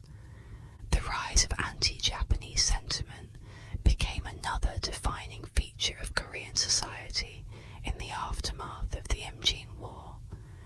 The occupation brought widespread resentment, fueled by memories of Japanese aggression and the brutal realities of occupation. This animosity was not just a fleeting reaction, but developed into a long-lasting cultural and societal force that would shape Korean identity for generations. The trauma of the occupation and the struggle for survival against a foreign power fostered a pervasive skepticism and hostility toward Japan, influencing diplomatic relations and cultural perceptions well into the future. The war's devastation made it a cultural touchstone that continually reminded Koreans of the need for vigilance and unity in the face of external threats. The societal upheaval brought on by the war also led to shifts in religious and philosophical thought within Korea.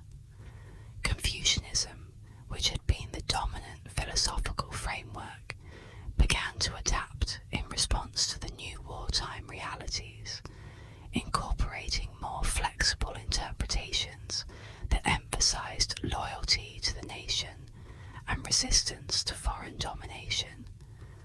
Meanwhile, Buddhism and shamanistic practices experienced a resurgence as people sought spiritual solace and meaning in the midst of widespread suffering and uncertainty.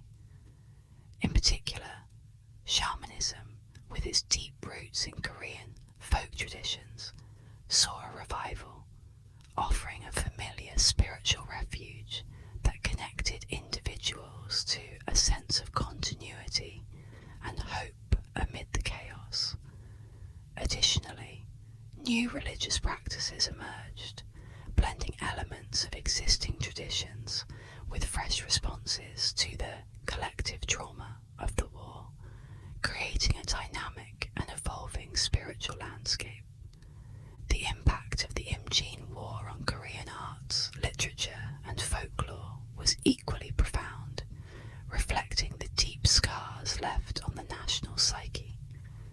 Literary works of the period, including poetry, prose, and historical records, vividly captured the struggles and heroism of the war, serving both as documentation of events and as emotional catharses for a traumatized populace.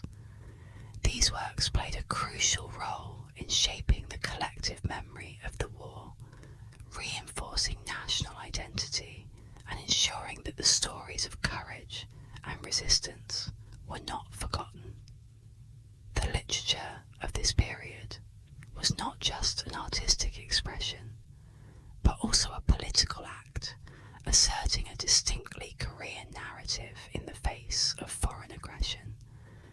Korean folklore and oral traditions evolved significantly during this time, as tales of resistance and heroism became woven into the cultural fabric. Stories of Admiral Yi Sun-sin, who became a symbol of indomitable spirit and strategic brilliance, were mythologized and passed down through generations, becoming integral to Korean identity.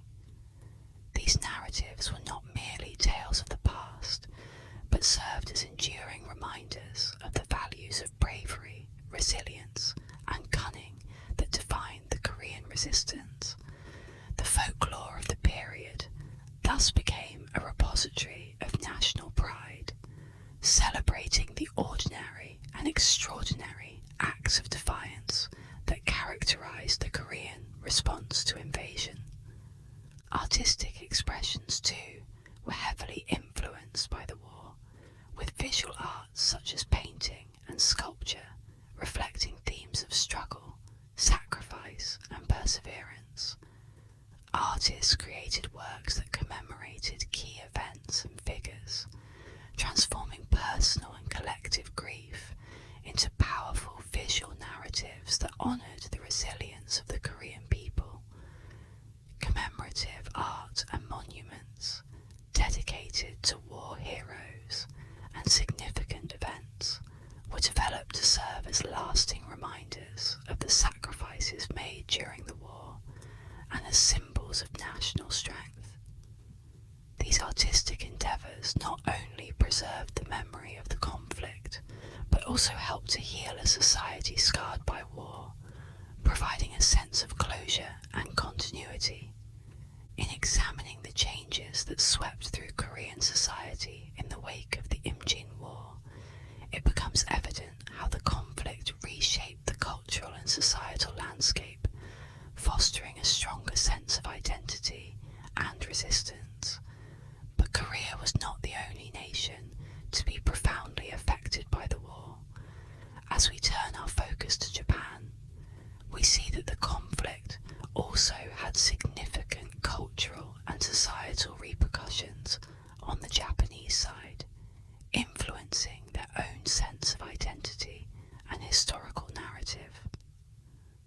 The Imjin War brought about a profound transformation in Japanese society, particularly in the realms of military culture and strategy.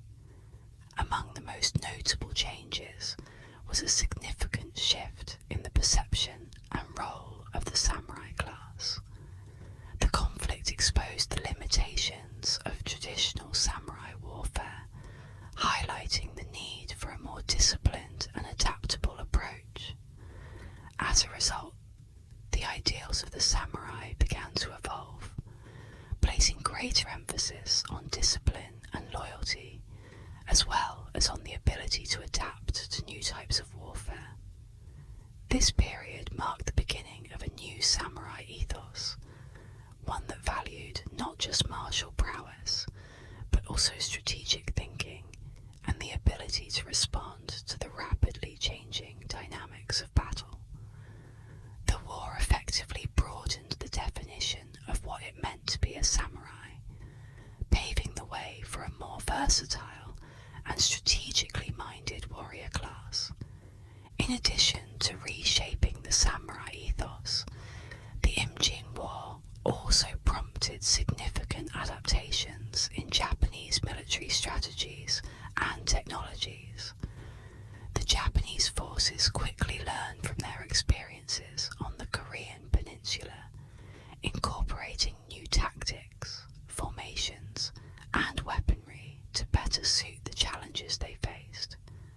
Innovations such as improved siege tactics and the use of firearms became more prominent, reflecting the need for greater versatility and effectiveness in warfare. These lessons were not only applied in the immediate context of the conflict, but also influenced future military reforms and strategic thinking within Japan. The war served as a critical catalyst for the modernization of the Japanese military, laying the groundwork for future innovations that would come to define Japan's military engagements in the centuries to follow. The cultural impact of the Imjin War extended beyond the battlefield and into the realm of Japanese literature and arts, where the conflict was immortalized in various forms. In literature, the war inspired a wave of chronicles, diaries, and fictional works that depicted the heroism and failures experienced by Japanese forces. These narratives often focused on themes of honor, sacrifice, and national pride, reflecting the cultural values that the war had both challenged and reinforced. The stories of bravery and loss became ingrained in the national consciousness, serving as powerful reminders of the cost virtues of courage and loyalty. Literature thus became a means of processing the collective trauma of the conflict, as well as a tool for shaping public perception and fostering a sense of unity and resilience in the face of adversity. The visual arts also played a crucial role in shaping the cultural legacy of the Imjin War in Japan. Ukiyo-e prints and other visual mediums captured dramatic scenes of battle featuring military leaders and pivotal moments that had come to define the conflict. These artworks were not merely decorative, but served as historical records that brought the war's events into the homes and hearts of the Japanese people. Through these visual representations, the public could engage with the war's narrative, reflecting on its significance and drawing lessons from its outcomes. The role of art in this context was not just to commemorate, but to educate, helping to build a shared understanding of the war's impact on Japanese society and culture. In exploring the cultural and societal shifts in Japan following the Imjin War, it becomes evident how the conflict reshaped both military practices and cultural expressions. These changes were mirrored across the sea, where China's own cultural perspectives on the war were also evolving. The conflict's reverberations extended well beyond the immediate theatres of battle, influencing cultural dialogues and national identities across East Asia. The Imjin War profoundly influenced Chinese cultural and societal perspectives, reshaping how China viewed its neighbours, Korea and Japan, in the broader context of East Asian geopolitics. For China, the war reinforced Korea's strategic importance as a vassal state, essential to its own security and foreign policy objectives. The conflict highlighted Korea's role as a buffer state, safeguarding China's northeastern frontiers from potential threats. As a result, the narrative of China as the protector of Korean sovereignty was strengthened, bolstering the legitimacy of the Ming Dynasty's intervention in the war.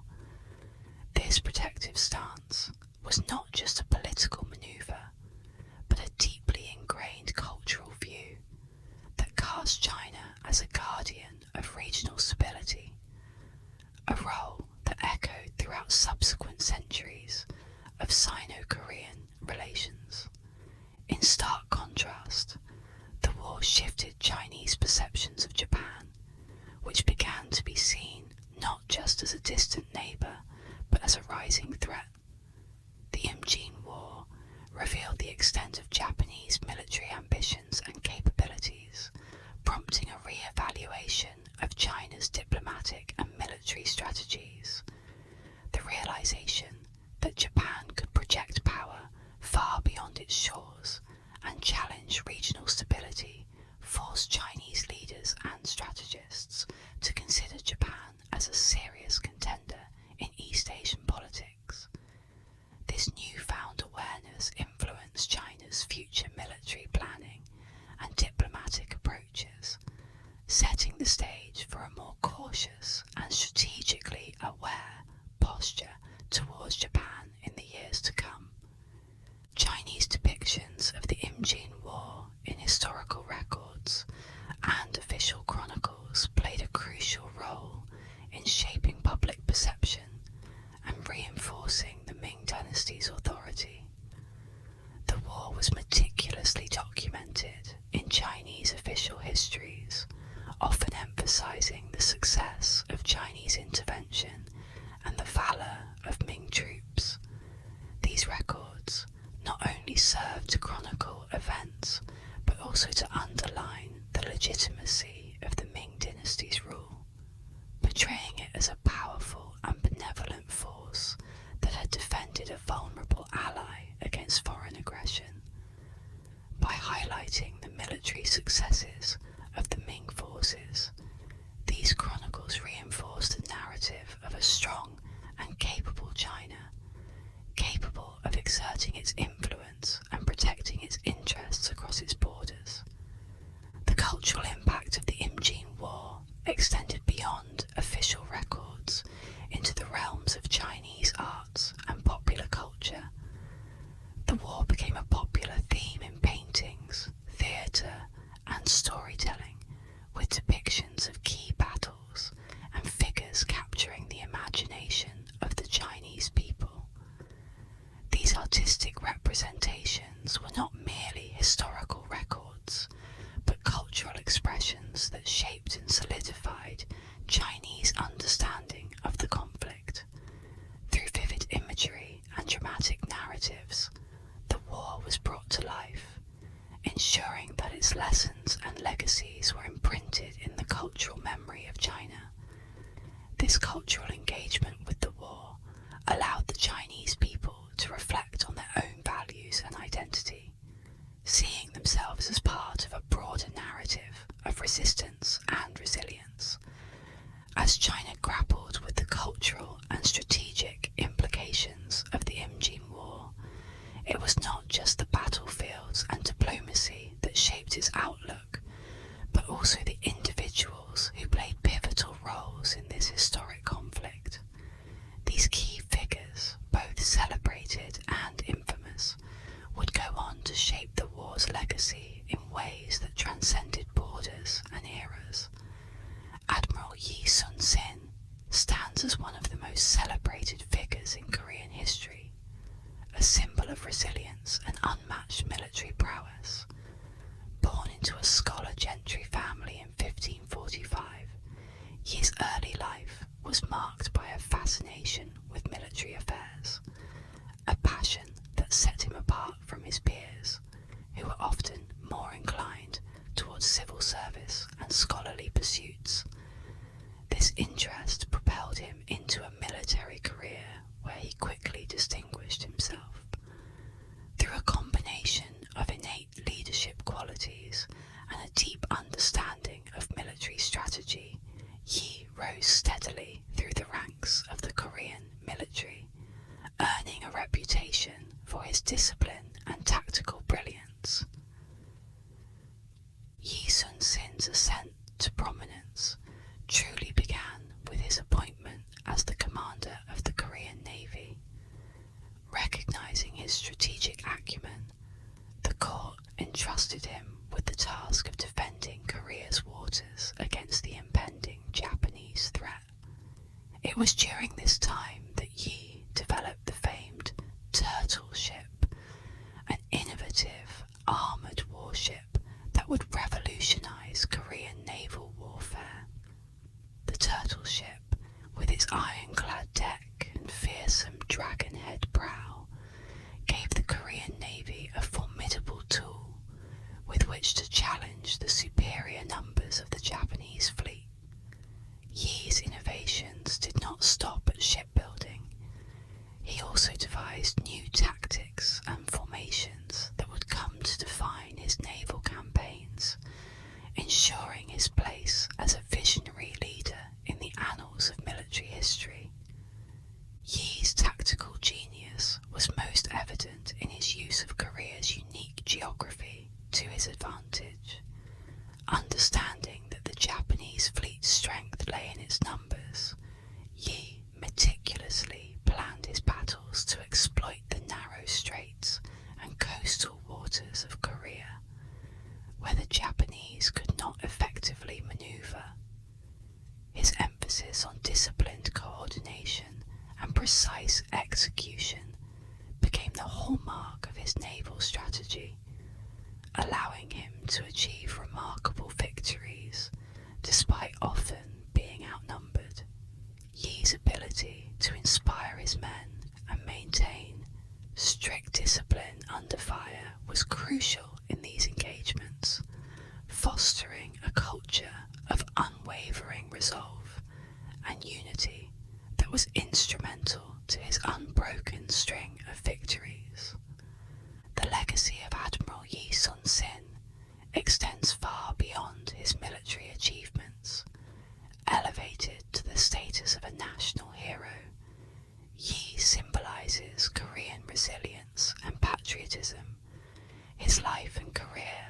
representing the indomitable spirit of a nation under siege. His strategies and victories have had a lasting impact on Korean military doctrine, teaching the importance of adaptability, innovation, and morale in warfare.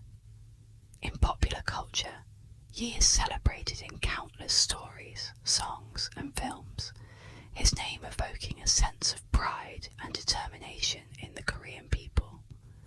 He remains a powerful figure whose memory continues to inspire and whose strategies are still studied by military historians and strategists today.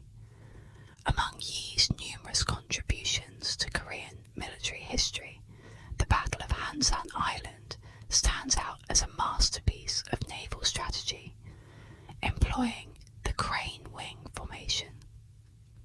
Yi's fleet managed to encircle and decisively defeat a much larger Japanese force, a feat that demonstrated his tactical brilliance and understanding of naval warfare. This victory was crucial in securing the Korean coastline, effectively halting Japanese advances and turning the tide of the war in Korea's favour.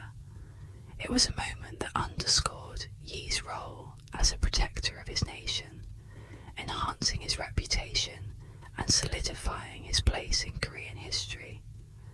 Equally significant was the Battle of Myeongnyang, where Yi, with a fleet vastly outnumbered, once again demonstrated his unparalleled leadership and innovative tactics. Defying the odds, Yi's forces managed to achieve a stunning victory, lifting the morale of the Korean forces and dealing a severe blow to the Japanese.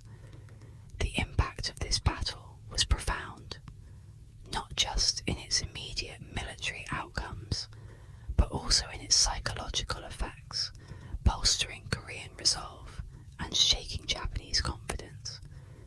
Yi Sun-sin's extraordinary life and career exemplify the qualities of leadership, innovation, and resilience.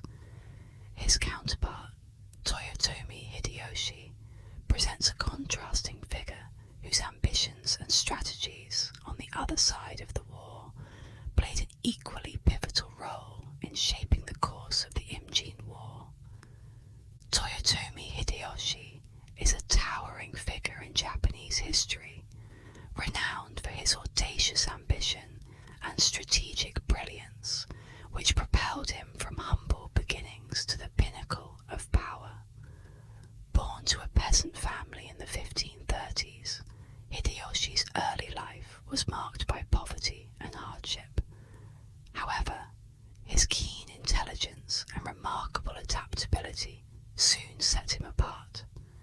Entering the service of Oda Nobunaga, a powerful daimyo, Hideyoshi quickly distinguished himself as a master tactician and shrewd politician.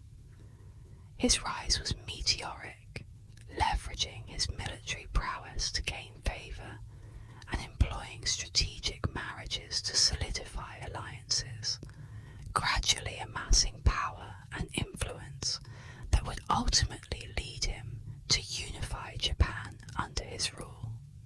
Hideyoshi's ambitions did not stop with the unification of Japan. He envisioned an even greater destiny for himself and his nation, with the Japanese archipelago now consolidated under his authority. Hideyoshi turned his eyes overseas, driven by a fervent desire to expand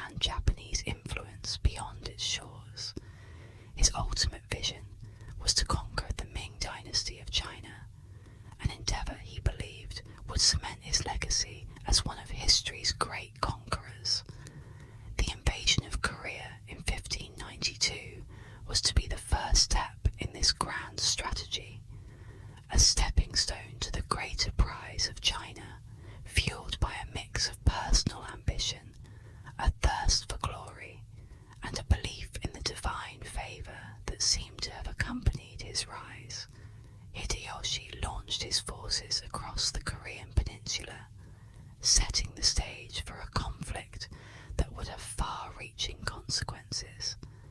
Hideyoshi's leadership style was as dynamic as it was ruthless.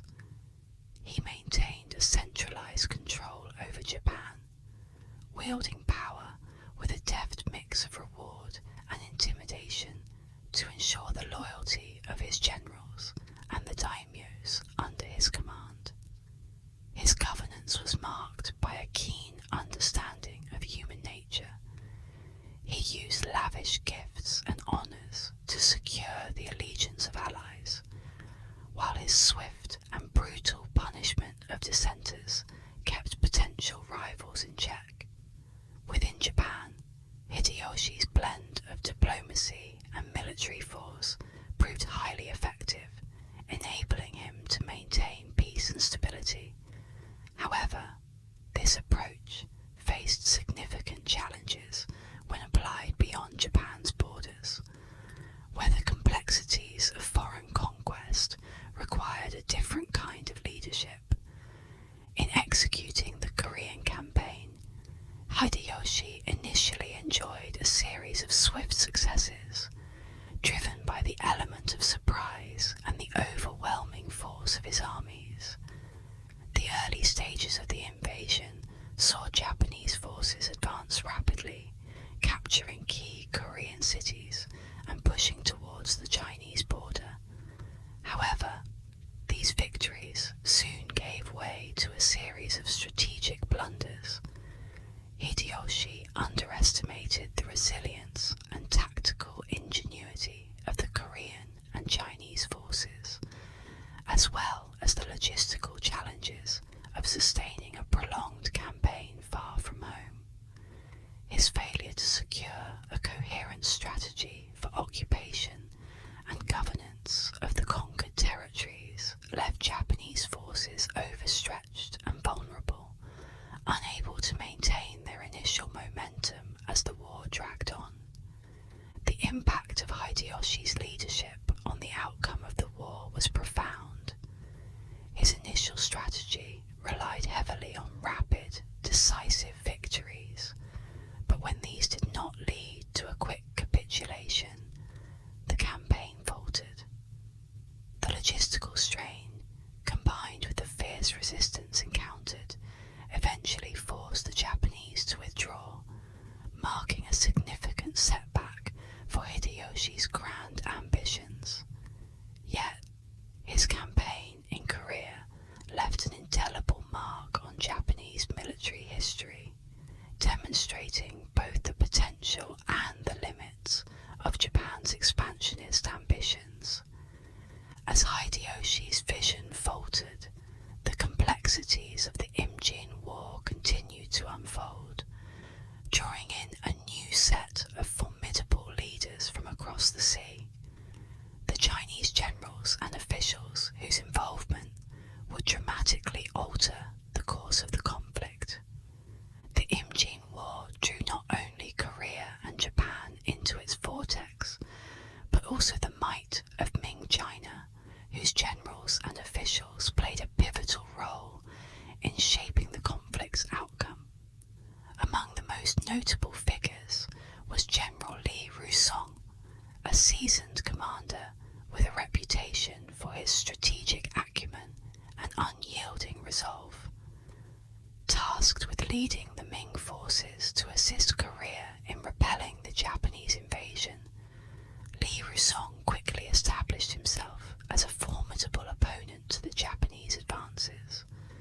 His leadership was instrumental in the successful defense of Pyongyang, where his well-coordinated assaults and use of strategic terrain turned the tide against the numerically superior Japanese forces. Li's ability to integrate Chinese forces with Korean troops created a unified front that halted the Japanese momentum and underscored his skill in both battlefield command and coalition warfare. Equally important to the Chinese military effort was General Chen Lin, who played a crucial role in the joint Chinese-Korean naval operations. A seasoned naval commander, Chen Lin understood the importance of securing Korea's coast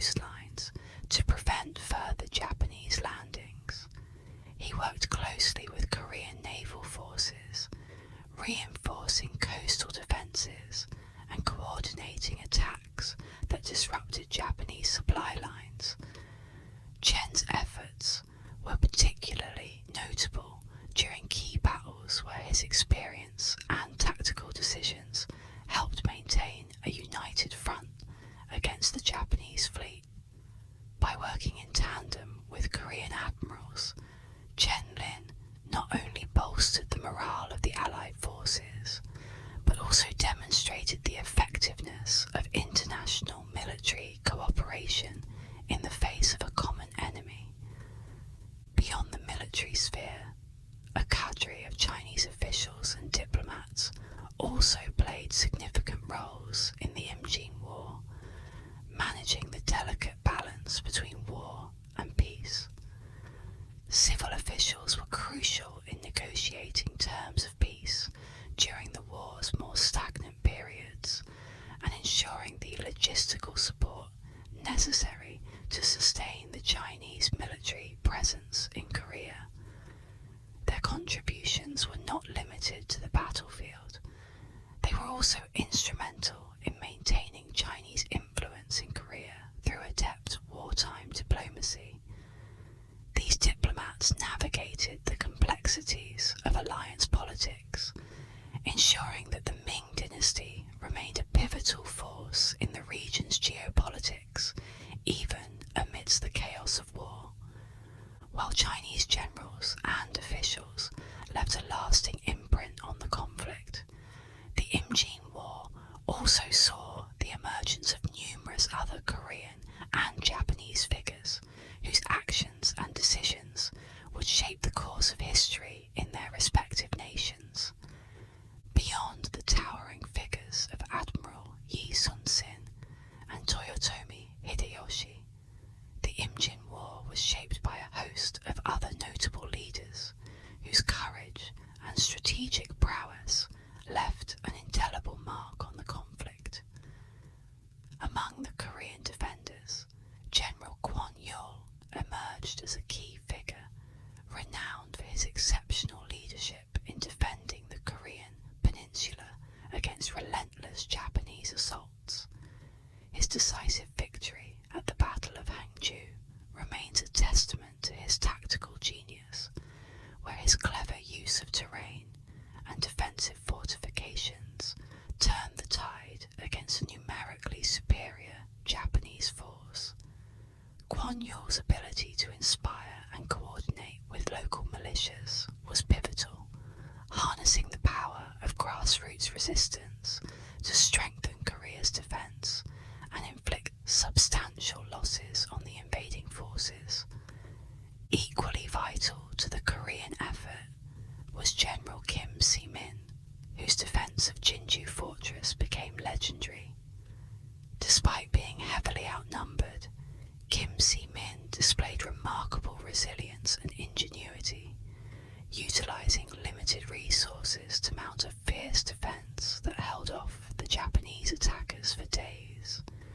His strategic use of archers, firearms, and even boiling oil against the besieging forces became iconic, demonstrating his ability to innovate under pressure. Kim Si-min's tenacity and leadership bolstered the morale of Korean troops and civilians alike, providing a beacon of hope during some of the darkest days of the war. On the Japanese side, Kato Kiyomasa was one of the most formidable military leaders, known for his aggressive tactics and fierce determination during the initial stages of the invasion. A samurai of exceptional prowess, Kato led his forces with an iron fist, driving deep into Korean territory and winning several key battles through sheer force and tenacity. His approach, however, was not without its drawbacks. His uncompromising style often led to friction with other commanders and contributed to the brutal reputation of the Japanese forces. Nonetheless, Kato's influence on Japanese military strategy during the war was significant, showcasing a blend of traditional samurai valor and innovative battlefield tactics. Another prominent Japanese figure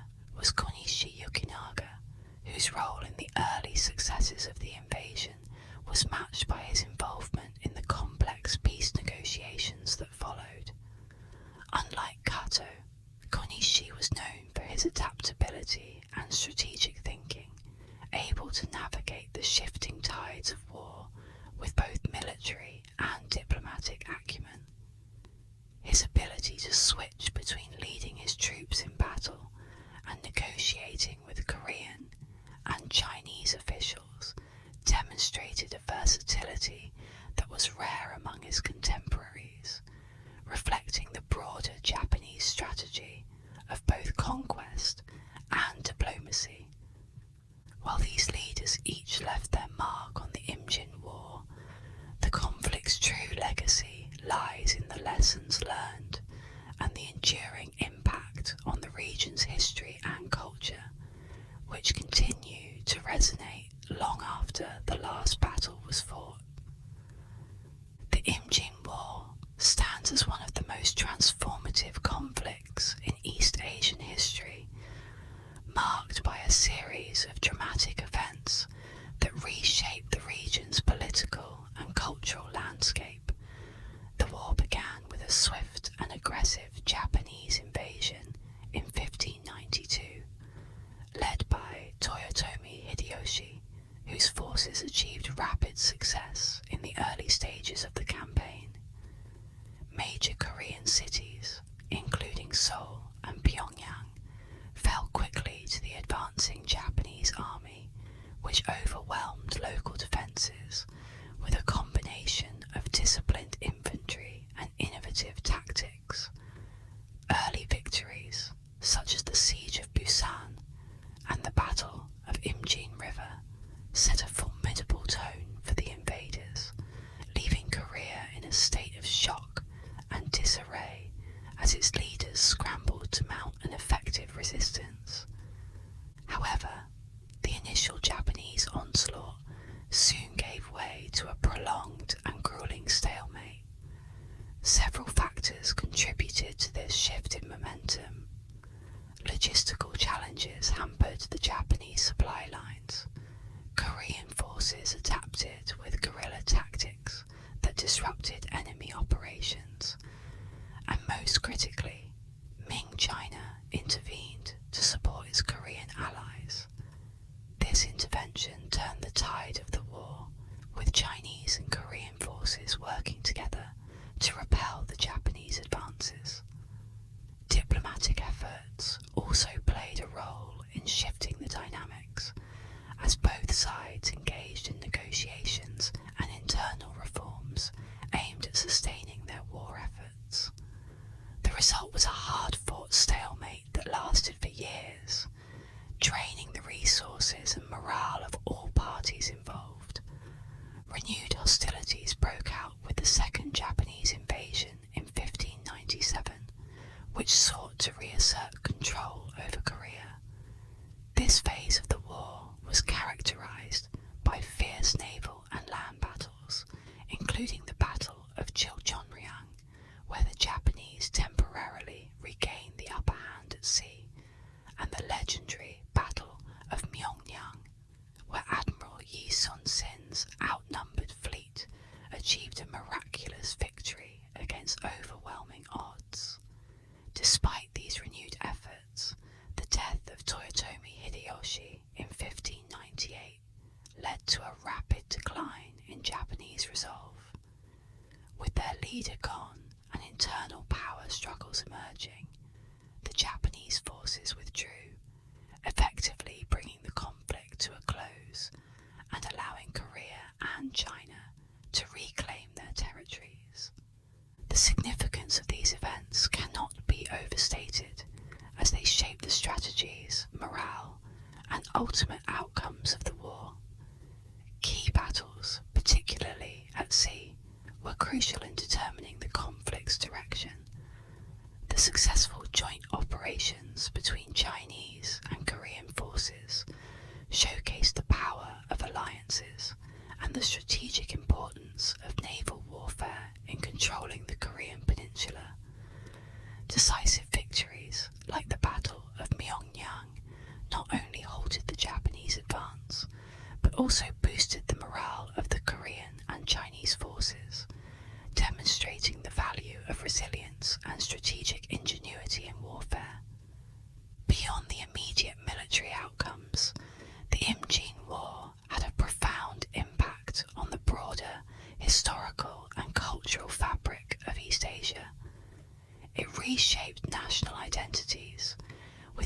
nation involved coming away with a deeper sense of self-awareness and a re-evaluation of its place in the region. In Korea, the war fostered a renewed sense of national pride and unity, while in Japan it prompted reflection on the limits of military expansion and the complexities of foreign conquest. For China, the conflict reaffirmed its role as a regional power and protector. These shifts not only influenced cultural memory and historical narratives in each country, but also set the stage for future geopolitical dynamics in East Asia, leaving a legacy that would resonate for centuries.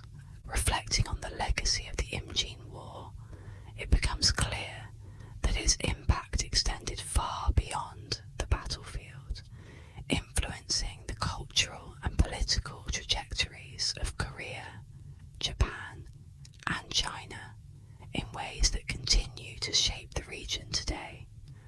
The legacy of the Imjin War resonates profoundly across East Asia, leaving a lasting impact on the histories of Korea, Japan, and China.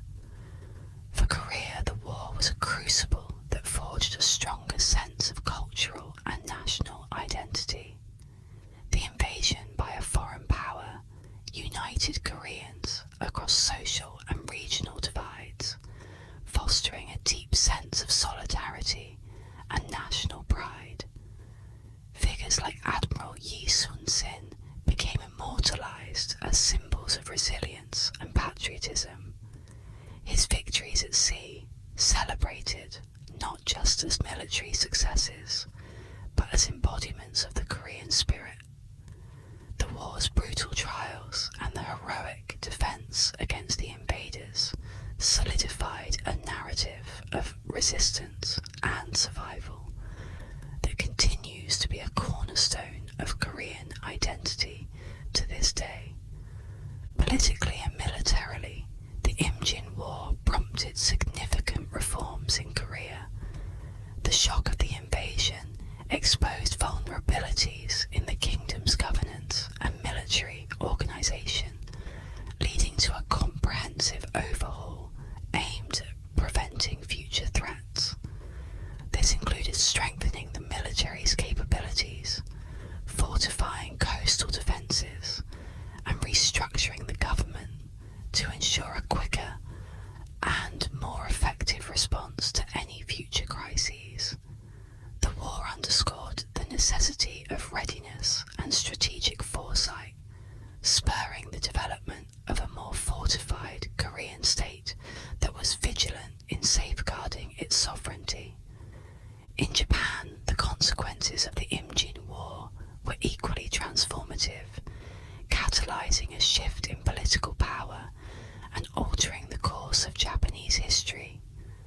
The failure to conquer Korea dealt a significant blow to the Toyotomi clan, weakening its authority and paving the way for the rise of the Tokugawa shogunate.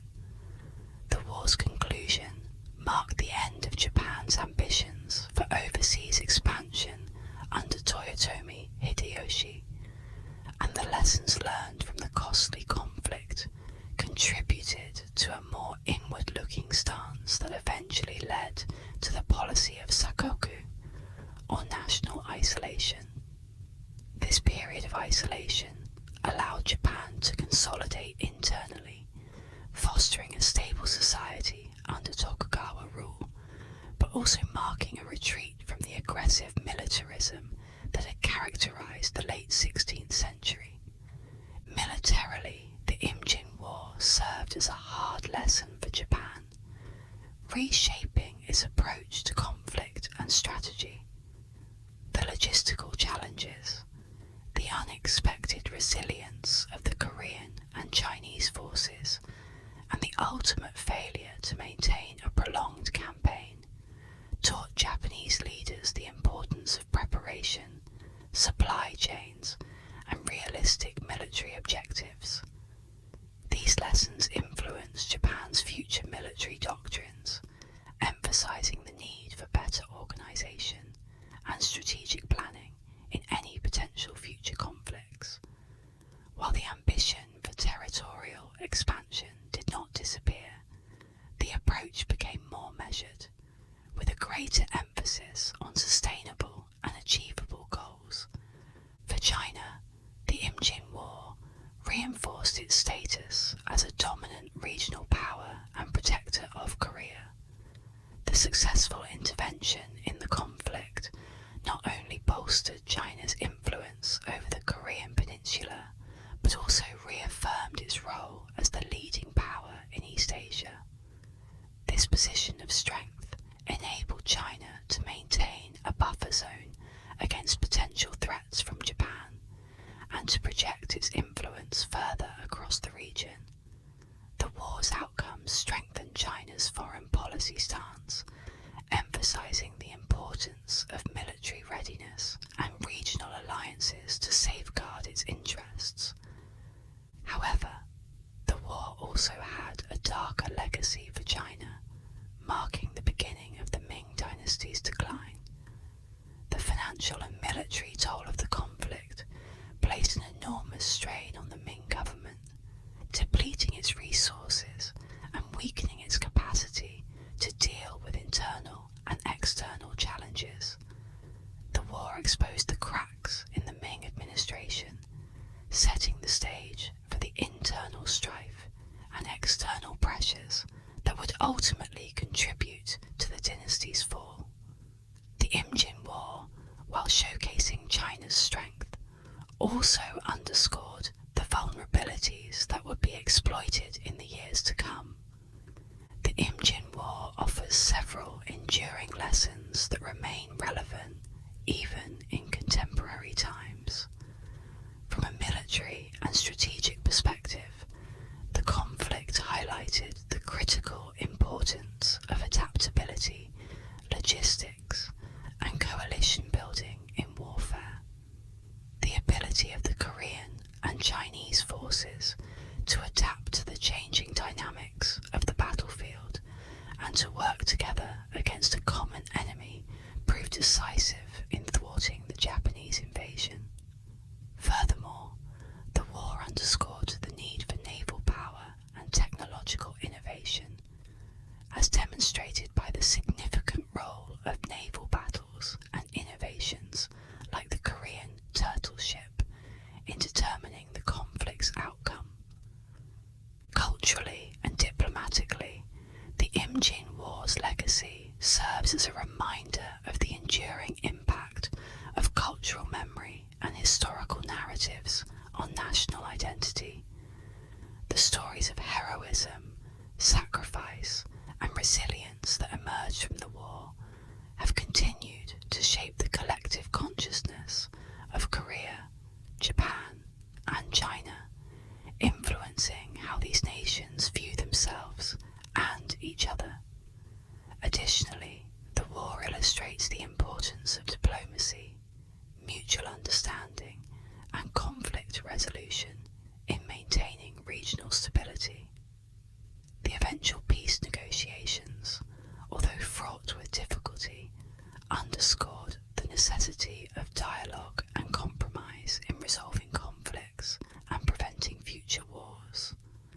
Looking back at the Imjin War, it becomes clear that its legacy is not just one of military conflict, but of profound cultural and historical significance, a legacy that continues to inform and shape the relations between Korea, Japan, and China today. The Imjin War remains a subject of enduring interest and fascination for me, not only because of its dramatic battles and charismatic figures, but also for its profound impact on the course of East Asian history.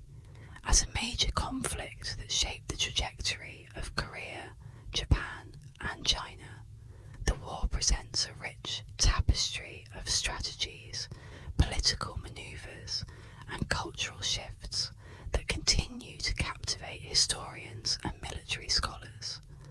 I find it fascinating how the tactics and decisions made during the war are still studied today, offering valuable lessons in strategy, leadership, and international relations that resonate far beyond the battlefields of the late 16th century.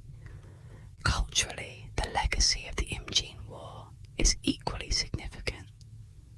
In Korea, Japan, and China, the war is remembered and commemorated through various means, from annual ceremonies and monuments to literature, films, and popular media.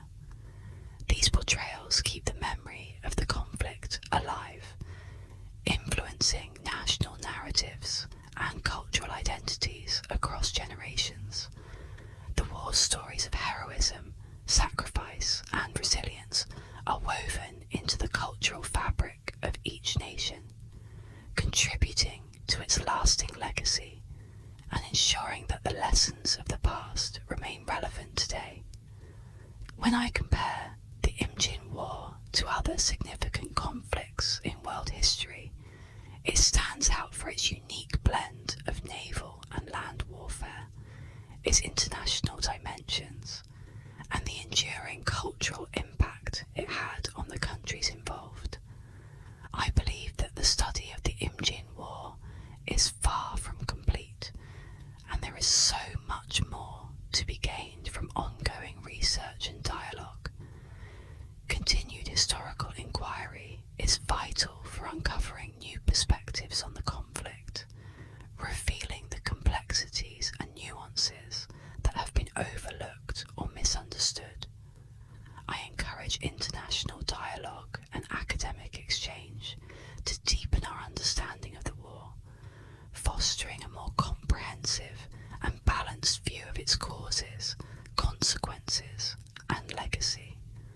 As scholars and enthusiasts like us continue to explore this fascinating period, there's always potential for new discoveries, whether through unearthing primary sources, conducting archaeological investigations, or applying fresh analytical frameworks that draw from various disciplines. For those of us who are passionate about exploring the past, the Imjin War offers a wealth of opportunities for discovery and interpretation. Interdisciplinary approaches can enrich the study of the Imjin War, providing new insights and fostering a more holistic understanding of the conflict. Whether it's visiting historical sites, reading scholarly works, or engaging in discussions, we all have the chance to contribute to the ongoing dialogue about this pivotal moment in history. Thank you for joining me on this deep dive into the Imjin War.